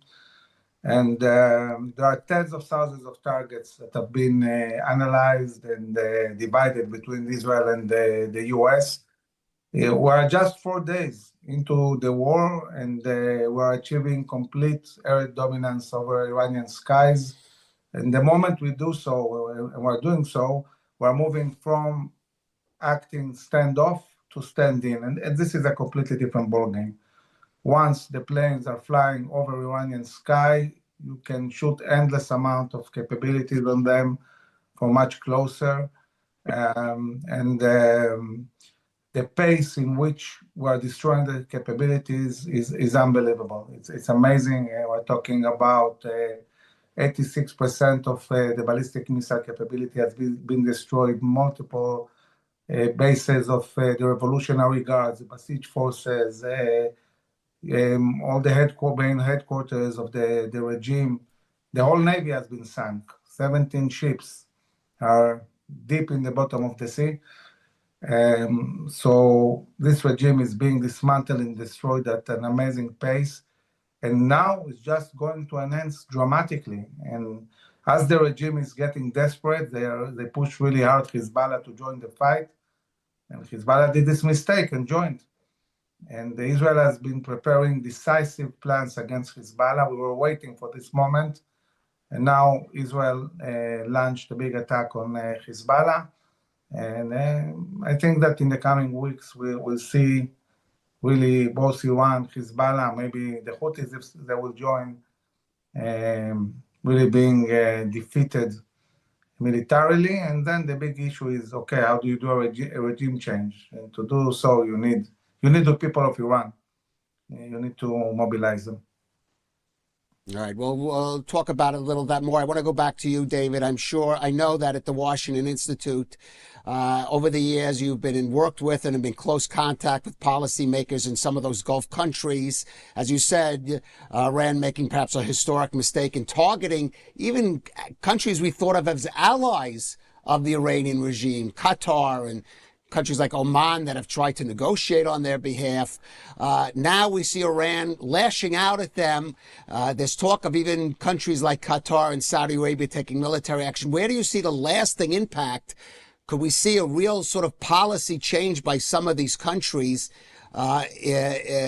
developing in the Gulf as a result of Iran's reckless actions? Yeah, I think this is one of the biggest questions, and I think it's got one of the biggest hopes attached to that question is that these are countries that basically have been hedging their bets. I think the shift began with the Emirates and the Saudis in many ways in 2019 with the Aramco strike of the Iranians on one of the biggest oil production facilities in Saudi Arabia, and a belief that the United States did not respond. So, going to the Gulf many times, I kept hearing from them, well, if America isn't going to defend our friends, we've got to, hedge our bets and cover ourselves and reach out to the Iranians. And what they're seeing is that when the U.S. is very steadfast and is willing to intervene on behalf of its allies, all right, I'm sorry, David, we may have some kind of technical issue there. Amir, I want to go back to you, maybe following up. Oh, I'm sorry. Now we're back with David. Yep. Go ahead, David. Sorry. Did I lose you? My point is that I think we saw a shift in the Iran to Iran and to. All right, we are having some trouble with David's connection. We'll work on that.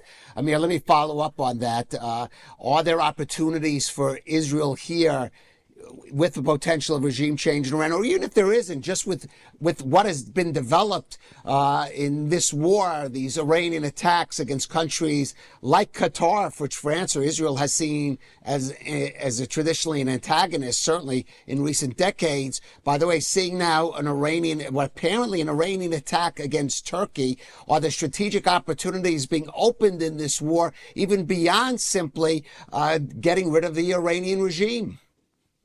So definitely, one of the questions I get asked is, this Gulf states, they were always very afraid of Iran, and therefore this was a good base for normalization.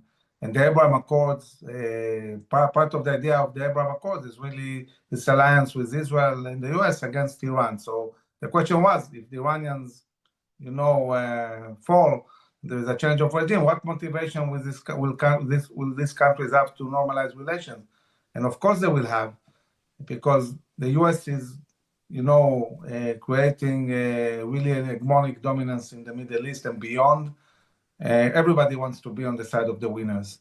And when they see Israel and US and they see what we're able to do together, they want to be part of this. And this connects to the visit of the Prime Minister of India, and the understanding that we're going to build a huge alliance, Western, moderate Sunni, Indian, and beyond alliance all the way to Indonesia. And we are going to open new routes of trade and bring a lot of prosperity to the region. And I can tell you that all these countries that are being shot now by Iran, they are following Israel and asking for technologies and capabilities, and they understand that they need this alliance. So following the war, not only we probably have peace with Iran, and we'll have many peace agreements that are going to come in the region, and bringing down the Iranian regime will impact Lebanon, Yemen, many other places. We are expecting to see also the proxies falling together with Iran. Yeah, we'll talk about that more, but you can be sure some of those countries in the Gulf are probably sorry right now they did not purchase or try to purchase Israel's air defense systems, and whether it'll be made public afterward, I can imagine that there's going to be brisk sales of those in the Gulf. Let me go back to David, if you're with us, David. Very interesting also report coming out today about the U.S., specifically the CIA, being in contact with Kurdish resistance groups inside Iran, as well as the Kurdish militias in northern Iraq, which the U.S. has open, sort of relations and close ties with, and in a sense using these as its own sort of U.S. proxy forces to effect a revolt, weaken the Iranian regime, maybe create an opportunity for the Iranian people. But America's history of working through proxy groups has been a little sketchy, sometimes successful, sometimes not so much. How do you see this playing out? And again, how do you see what role the Kurds, as well as other groups, the Azeris, the Baluchis, other these groups in Iran might play? All right, thank you. And I'm sorry for the technical problems on my side, Khaled. Look, I think on this one, to me, this is one of the so the war that is the most concerned about, worried about. This is a little bit playing with fire. I mean, at the end of the day, what you don't want is Iranians to say what they really want to do, the Americans and the Israelis, is dismember the Iranian state by arming separatist groups. And the strong, the kind of the high ground of the U.S. and Israel is we're helping the protesters in Iran who have been, suffering under this brutal, barbaric regime. If you were seen as helping Baluchis separately and Azeris and Kurds, I worry about feeding the narrative that this is about dismembering the state. It's about a brutal regime, but not about the state. And that's a key distinction. And I think that you got to be really careful on this one. And I'd say of all the parts of the regime of the war, this part is for me is one of the most concerning ones, because I think it could be turned around against the U.S. and Israel. And I would not like to see that happen when so many good things are happening by the Americans and the Israelis in prosecuting this war. This is I worry is America and Israel's Achilles heel. All right. Well, Amir could also respond to that, but I also want you, Amir, to follow through on your question about Iranian proxies and the opportunities if the regime falls. And Israel's at war now with Hezbollah. There's also the Houthis, as you suggested, but also the elements in the Palestinian terror movement, the Palestinian Islamic Jihad, Hamas and others, how they may be impacted at not only even if the regime falls, but as it becomes weakened. Yeah, definitely. I mean, the moment the regime doesn't fund them, and the Iranians have been funding terror in Gaza and also in Judea and Samaria. And obviously, when they cannot fund, and if they fall, this will impact everything, even inside Israel and Gaza. We didn't forget about Hamas. Hamas is still controlling half of the Gaza Strip. The IDF prepared a decisive plan to destroy Hamas. And when we finish with Iran and Hezbollah and possibly the Houthis, we were going back to Gaza and finishing the job also in Gaza. Israel is ready to do so. If the Hamas is not going to lay down the weapons as they agreed to, if Gaza is not going to be demilitarized, the IDF will do it eventually. If we're not afraid to fight in Iran, it's not the Hamas that we are going to be deterred from. It's just a matter of time. Now the priority is Iran, it's Hezbollah, but there will be a moment where we'll deal also with Hamas. And David, let's turn to Washington itself and the political environment that President Trump is operating in. I think he's, to some degree, surprised us all with his steadfastness, and at least the core of his party is behind him. But there are certainly the Democrats who are going to be introducing the debate on this war powers resolution next week. And even elements in his own coalition, his MAGA coalition, isolationists are not happy about what's happening with this. And even some members of his own administration may be behind closed doors at this stage. But does he have the political room to operate more or less freely for what he himself says is a war that could last 3-4 weeks? Yeah, Hegseth now, I think today said it could go on for 6 to 8 weeks. But okay. He has to show that Kalev, that he is not going to engage like George W. Bush. This is how he remade the Republican Party. No open-ended conflict, no nation building. And I think, nothing succeeds in Washington like success. I remember, all the MAGA concerns on the eve of the 12 days war, but with the war going only 12 days and the B-2 bomber, Trump did very well in polls after the war. The question is, this is far more complex than his, what I would call one and done approach until now. Baghdadi, when he killed Baghdadi of ISIS, Soleimani of the Al-Quds forces of the IRGC, the Revolutionary Guards, the B-2, Maduro in Venezuela. This is a fundamentally different order of magnitude. And can he keep sustaining the narrative. It is interesting. On one hand, Kalev, he gives different rationales for his objectives in the war, and part of that is Trump being Trump and always want to go maximalist, believing he could always negotiate downward from there, and he doesn't want to get too tied into something because he wants to be able to declare victory when it's over. But he has to sustain a narrative that this is successful and not open-ended.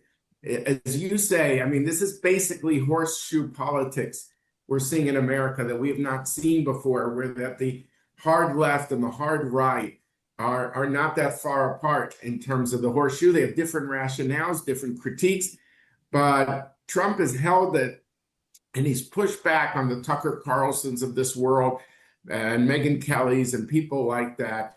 And he says, "You're MAGA. I founded MAGA," and I think people will stick with him, but he's going to have to keep showing that this is not open-ended. This isn't Bush's Iraq war. And that means no boots on the ground. It'll have its unique set of requirements. I think he'll carry it if he can sustain the current momentum. But if he loses momentum, and suddenly also there's a ton of casualties in terms of American servicemen, or lots of Iranian people are killed, or something like that, it could be choppier waters. But so far, he's riding high. But it should be said, the public still hasn't been supportive overall, because he has not gone to the airwaves. He's not going on the Sunday talk shows. He's not laying out the case. Rubio's a very effective spokesman, but I don't think he's used them enough. So how these next couple of weeks play out, I think will determine whether he can carry the broad middle in the United States.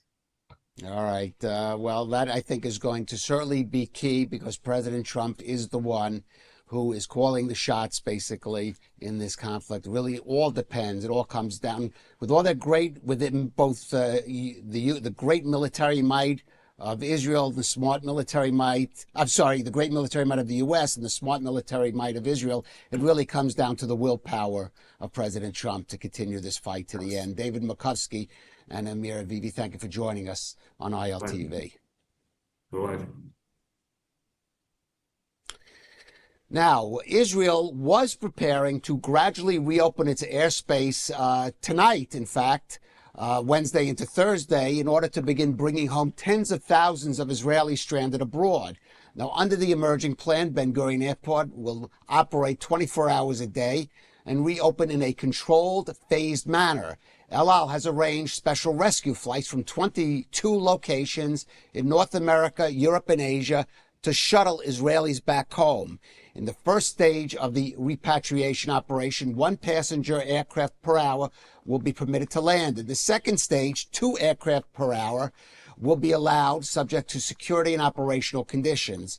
Now, the smaller Israeli carrier Arkia is also going to operate flights from European locations to the Taba airport in Egypt Sinai. That's close to Israel's southernmost border crossing in Eilat. However, we do have an update. Just in the last hour, there is a official government announcement from Israel. It's actually reconsidering or reevaluating the decision to reopen the airspace in Israel this evening due to, of course, the heavy fire that's come in, especially from Hezbollah in the north. Well, one of those tens of thousands of Israelis who are stranded abroad currently is ILTV correspondent and anchor India Naftali. And India, I hope you make it back here, but as you hear, the situation is a little iffy right now. I mean, how are you feeling about that? Have you any updates? Have been in contact with El Al at all about, for example, the plans for yourself to come back? Well, that's right, Kalev. It's been a very murky situation. We're not really sure what's going on. We were told that we should expect WhatsApp messages from El Al to rebook our flights. But like you said, with the incoming fire, things can change at any minute. Things can move. And, that's why me personally, I haven't been keeping my hopes up. Obviously, I'm doing everything possible to get back. I'm going to be on one of those El Al rescue flights. Thank goodness that I chose to fly El Al, because otherwise I'm not sure that I would be getting back anytime soon. But like you said, Israel had okayed plans. Now they're reconsidering, and I would totally understand that. They did tell us that those plans are subject to security measures. So I understand that things can change. Under this plan, they were expecting to be able to bring back around 10,000 people a day. That's quite a lot. There's some 100,000 Israelis stranded abroad. So we were hoping that this is going to happen. But Trump did say, as you just mentioned, Caleb, this war could be up to 4 weeks. There are Israelis who I have family to stay with, but there are people who don't. So it's I wonder what the government, if they have plans to be able to compensate Israelis who are paying their own way through accommodation or even helping put them up in places. If they don't have anywhere to stay, that will be really interesting. If Miri Regev, the transportation minister, will address that. They were planning to bring back these aircrafts, like you said, for the first 24 hours, 200 passengers for every hour, and they were planning to increase that. I do think that they will be able to quickly get this situation under control. Kalev, since the first day of the war, it's been a drop of 86% of missiles entering into Israel's airspace. That drop shows that day by day, Iran is losing and its proxies are losing their steam ahead. And so I believe that whether it's today, tonight, tomorrow, or within the few days, this Ben Gurion reopening is bound to happen. It's just a matter of today or within 3 days or 5 days. That's my guess. Right. Of course, that's true what you said, that we had seen that drop in launches from Iran. But as I said before, Hezbollah is now stepping up its launches. We've not seen some of the other Iranian proxies, the Houthis, for example, get involved. That could always be a factor, and Iran widening it. As you mentioned before, tens of thousands of Israelis stuck abroad, trying desperately to get back in a war zone. Maybe just from a personal perspective, how is it for you being stuck there in the U.S., seeing what's on the news and what you're hearing, the discourse that you're hearing in the U.S. Over the war? There's sometimes heated discourse, increasingly heated discourse in the U.S. over this conflict.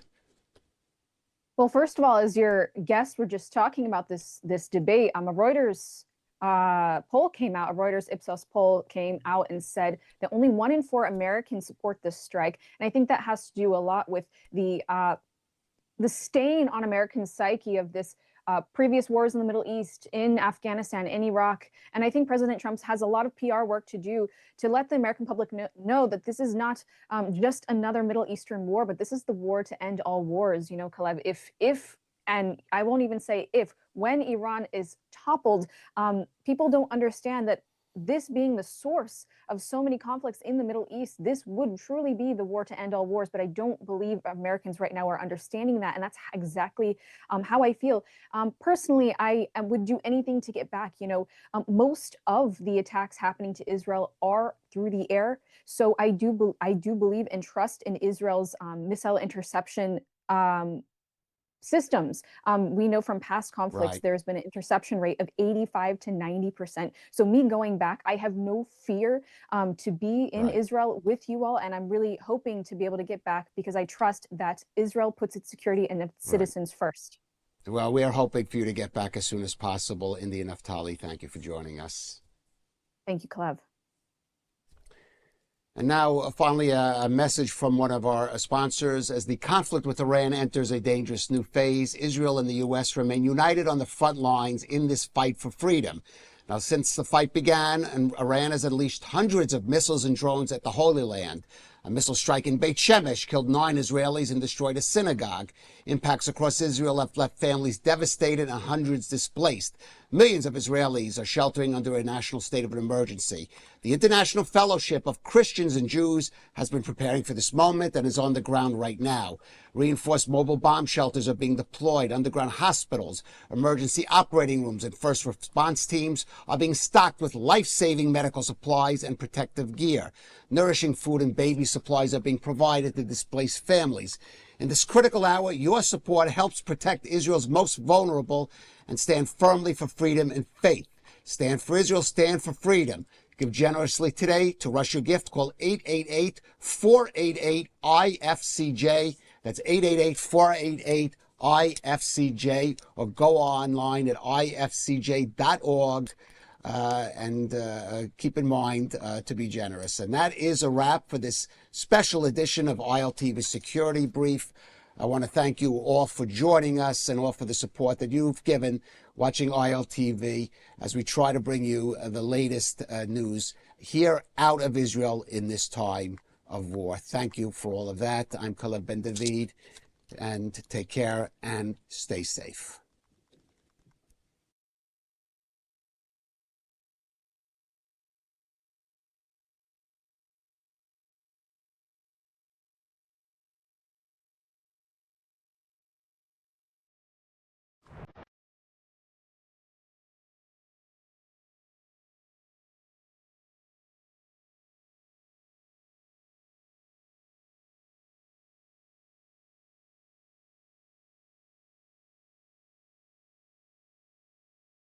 Welcome back to ILTV on the Hour. I'm Alec Pollard, coming to you live from Israel with the biggest stories in the region. The first session of the all-important third round of nuclear talks between the United States and Iran has concluded in Geneva. After 3 hours of negotiations, both sides are currently in the midst of internal deliberations how to proceed before the evening session begins. The foreign minister of Oman mediating the talks, Badr al-Busaidi, said it was a creative and positive exchange of ideas. But the Iranians just put out an announcement saying that they refuse the American demand to shut down their nuclear facilities and to end uranium enrichment. And thus it seems like the negotiations are at an impasse. Meanwhile, U.S. Vice President J.D. Vance said earlier that Trump prefers a diplomatic solution with Iran, even as Washington imposes a new round of sanctions on Tehran. He stressed that President Trump has been clear that Iran must never obtain a nuclear weapon, and said the president has other tools at his disposal if diplomacy fails. Let's listen to Vance. Can you explain to the American people why the United States would need to strike Iran to stop them from getting a nuclear weapon if the United States obliterated their enrichment program last summer? Well, I'm not going to make any news on Iran today, Caitlin. I'll let the president make those announcements. As you know, he is sending 2 of his best negotiators to Geneva tomorrow in order to continue to try to strike the best deal possible for the American people. But the principle is very simple. Iran cannot have a nuclear weapon. If they try to rebuild a nuclear weapon, that causes problems for us. And in fact, we've seen evidence that they have tried to do exactly that. So the president sending those negotiators to try to address that problem, as the president has said repeatedly, he wants to address that problem diplomatically, but of course the president has other options as well. Concerning those other tools, hundreds of American soldiers arrived in Israel last week, stationed at various bases as part of a joint preparation for escalation scenarios in the region. According to the information, the majority of the forces arrived are specializing in operating advanced weapon systems and in control and monitoring technologies. Those forces come on the heels of the arrival of F-22 jets at the Ovda base in the south and part of a region-wide deployment, including forces in Jordan, Qatar, and Saudi Arabia, as well as the aircraft carrier USS Gerald Ford that departed from the island of Crete in Greece this morning and is expected to dock at the port of Haifa. Indian Prime Minister Narendra Modi addressed a special session of Israeli parliament last night, hailing the partnership between the countries and finishing with an iconic show of solidarity with the Jewish people. Listen here. Honorable members, our shared ideals are the deep foundations that give strength to our modern partnership. We are democracies shaped by history and focus on the future. Am Israel Chai. Today, Modi visited the Yad Vashem Holocaust Museum with Netanyahu before a joint session in which the two signed 16 memorandums of understanding on a diverse range of fields such as agriculture, technology, and security. Let's hear from Netanyahu. This is an amazing visit, an amazing conclusion to an amazing visit. It was short, but extraordinarily productive and also extraordinarily moving. I think there wasn't a dry eye left in Israel after your moving statement yesterday in the Knesset. Modi also met with Israeli President Isaac Herzog, and speaking of President Herzog. Today, he concluded his two-day visit to Ethiopia, where he met with President Taye Atske-Selassie and Prime Minister Abiy Ahmed as part of Israel's broader push to strengthen ties across Africa. In Addis Ababa, Herzog said some bad actors are trying to undermine Israel's relationship on the continent, but stressed that the bond between Israel and Ethiopia is strong, with shared interests and a cultural link through Israel's Ethiopian Jewish community. The visit is part of a wider diplomatic effort by Jerusalem to expand its footprint in Africa. And that's all for this edition of ILTV on the Hour. Thank you very much for watching, and we will see you next time.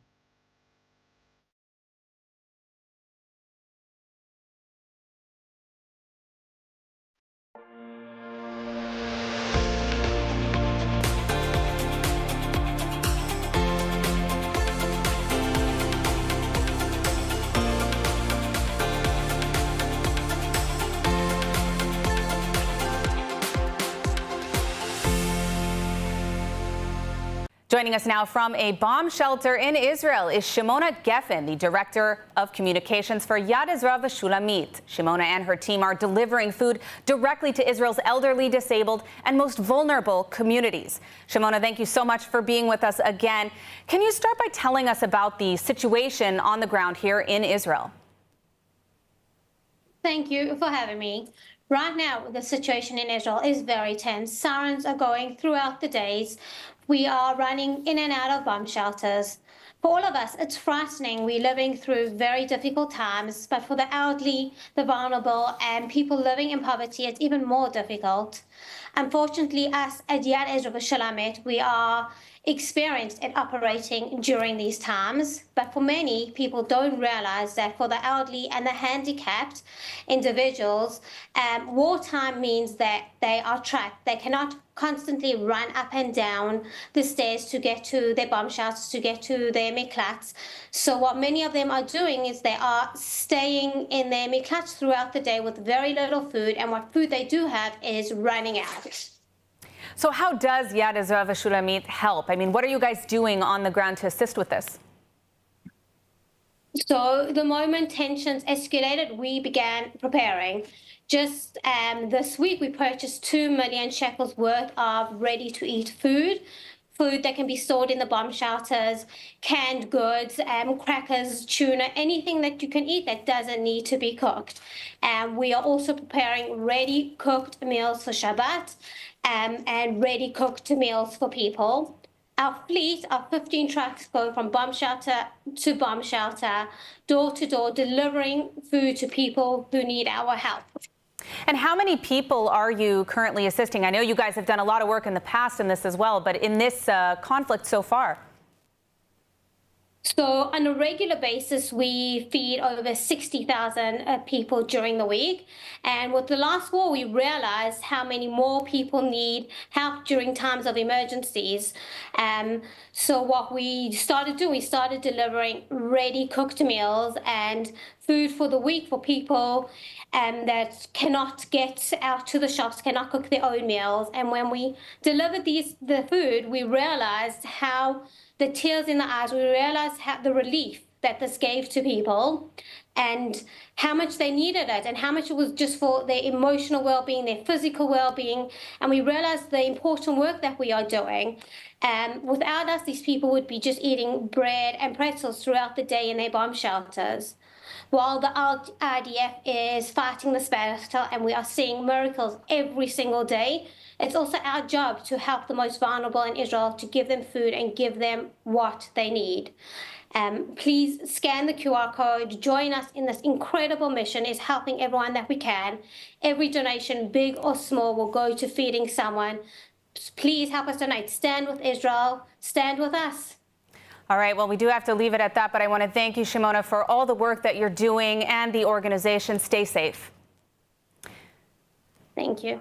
Now, as Shimona mentioned, you can scan the QR code to donate to Yad Ezra Shulamit to support their efforts, helping them to deliver food during this critical time of war here in Israel. How do you take out the entire leadership of the Islamic Republic, blind their Russian-made radars, and hit 200 targets at the exact same second, all whilst the world is watching and waiting for you to do it? The answer is a mission so sophisticated it's almost impossible to comprehend. And it started this Saturday morning when Israelis were sleeping in and a siren rudely awakens them from their beds. On the phone, the alert says the attack against Iran has officially started. A state of emergency is now being declared across the whole country. Make sure to stay near your bomb shelters. It surprised Israelis, which is funny, as we had all been living in the anticipation of this attack. But none of us thought it could happen during the light of day. Who expects a war to start in the morning? Well, not Iran, that's for sure. And this was the first manipulation tactic used by the IDF and the US military, and boy oh boy, was it a success. The entire world was watching in anticipation of this war, and yet still, somehow, they managed to pull the element of surprise out of the bag. The insane amount of prep and thought that went into this mission cannot be underestimated, and today we'll be breaking it all down. How they planned it, how it all happened, and what's going to go on next. Welcome to the Meira K Show on JNS TV. Let's dive right in. This operation was conducted on February 28, 2026, and it was a massive joint mission codenamed Operation Epic Fury by the US and Operation Roaring Lion by Israel. It's a multi-phase strategy to dismantle the Iranian military from the inside out, and it's just mad. Here is the step-by-step breakdown of how the operation unfolded. Step 1. Before any missiles were even launched, the US and Israel attacked Iran's radar system to dismantle their defense. Iran has amazing air defense systems from Russia and China, and to succeed in the mission, the IDF needed them to not work. Well, how are they going to do this? To begin with, they injected false data into Iranian radar systems. Instead of seeing the real planes, Iranian operators saw ghost fleets on their screens. This created total confusion. By the time they had realized their screens were lying to them, the first wave of real missiles were already seconds away from impact. Which brings us to step 2. Confusing the radar technicians is important, but it doesn't dismantle them for the long term. There is also an additional problem that the US doesn't know exactly where they all are to target them. So they hacked up a genius plan to finish off the air defenses. The US launched hundreds of drone decoys. What are they? Well, these are tiny drones that are programmed to look exactly like giant F-15 fighter jets on the radar systems. The Iranian defenders panicked when they saw this swarm of giant planes and fired their expensive surface-to-air missiles at these ghosts. Not only did that dwindle their supply, this revealed the exact location of every Iranian radar and missile battery, which the US and Israel then promptly destroyed. I mean, it's genius. But this was just the beginning, because the most impressive part of the logistics was what is actually known as time on target, which was step 3. To effectively take out the targets, they needed incredible levels of coordination to ensure the attacks all happened at the exact same time. The US and Israel coordinated strikes from thousands of miles apart. Ships in the Mediterranean, carriers in the Arabian Sea, US bases across the Gulf countries, and of course, jets from Israel. They all needed to act in perfect coordination, and the math of this is incomprehensible. They calculated the travel time of every single weapon so that hundreds of missiles and bombs hit their targets at the exact same second. Over 200 aircrafts, perfectly timed. The result speaks for itself. This caused systematic shock. The entire military command of Iran essentially crashed because they were being hit in every major city like Tehran and Isfahan simultaneously. And for step 4, we have the strikes themselves, with America and Israel working in tandem for maximum impact. There were a few goals for this preemptive strike to ensure the Islamic Republic was sent into disarray before it started. The leadership, air defense, and firing abilities were the main targets of this first wave of attacks. And with each country having different military abilities, they divided and conquered. The US focused on the military bases and factories, but Israel's primary mission was Operation Genesis, targeting the leadership. They focused on the district in Tehran where the government lives. The reason that Saturday was chosen for the beginning of the war was due to the intelligence Israel had collected that the heads of the Islamic regime would be gathering for meetings to discuss their plans, and this included Khamenei. Although this hasn't been 100% clarified, it sounds that a big part of the reason for the diplomatic discussions between the US and Iran was to create access to intel about the leadership, so they could target them if the time came. And boy oh boy, how it came. You already know how successful it was. The Supreme Leader's compound was completely destroyed, and him and other family members were successfully taken out, as was the defense minister and over 40 of the army's top regime generals. It couldn't have been more successful.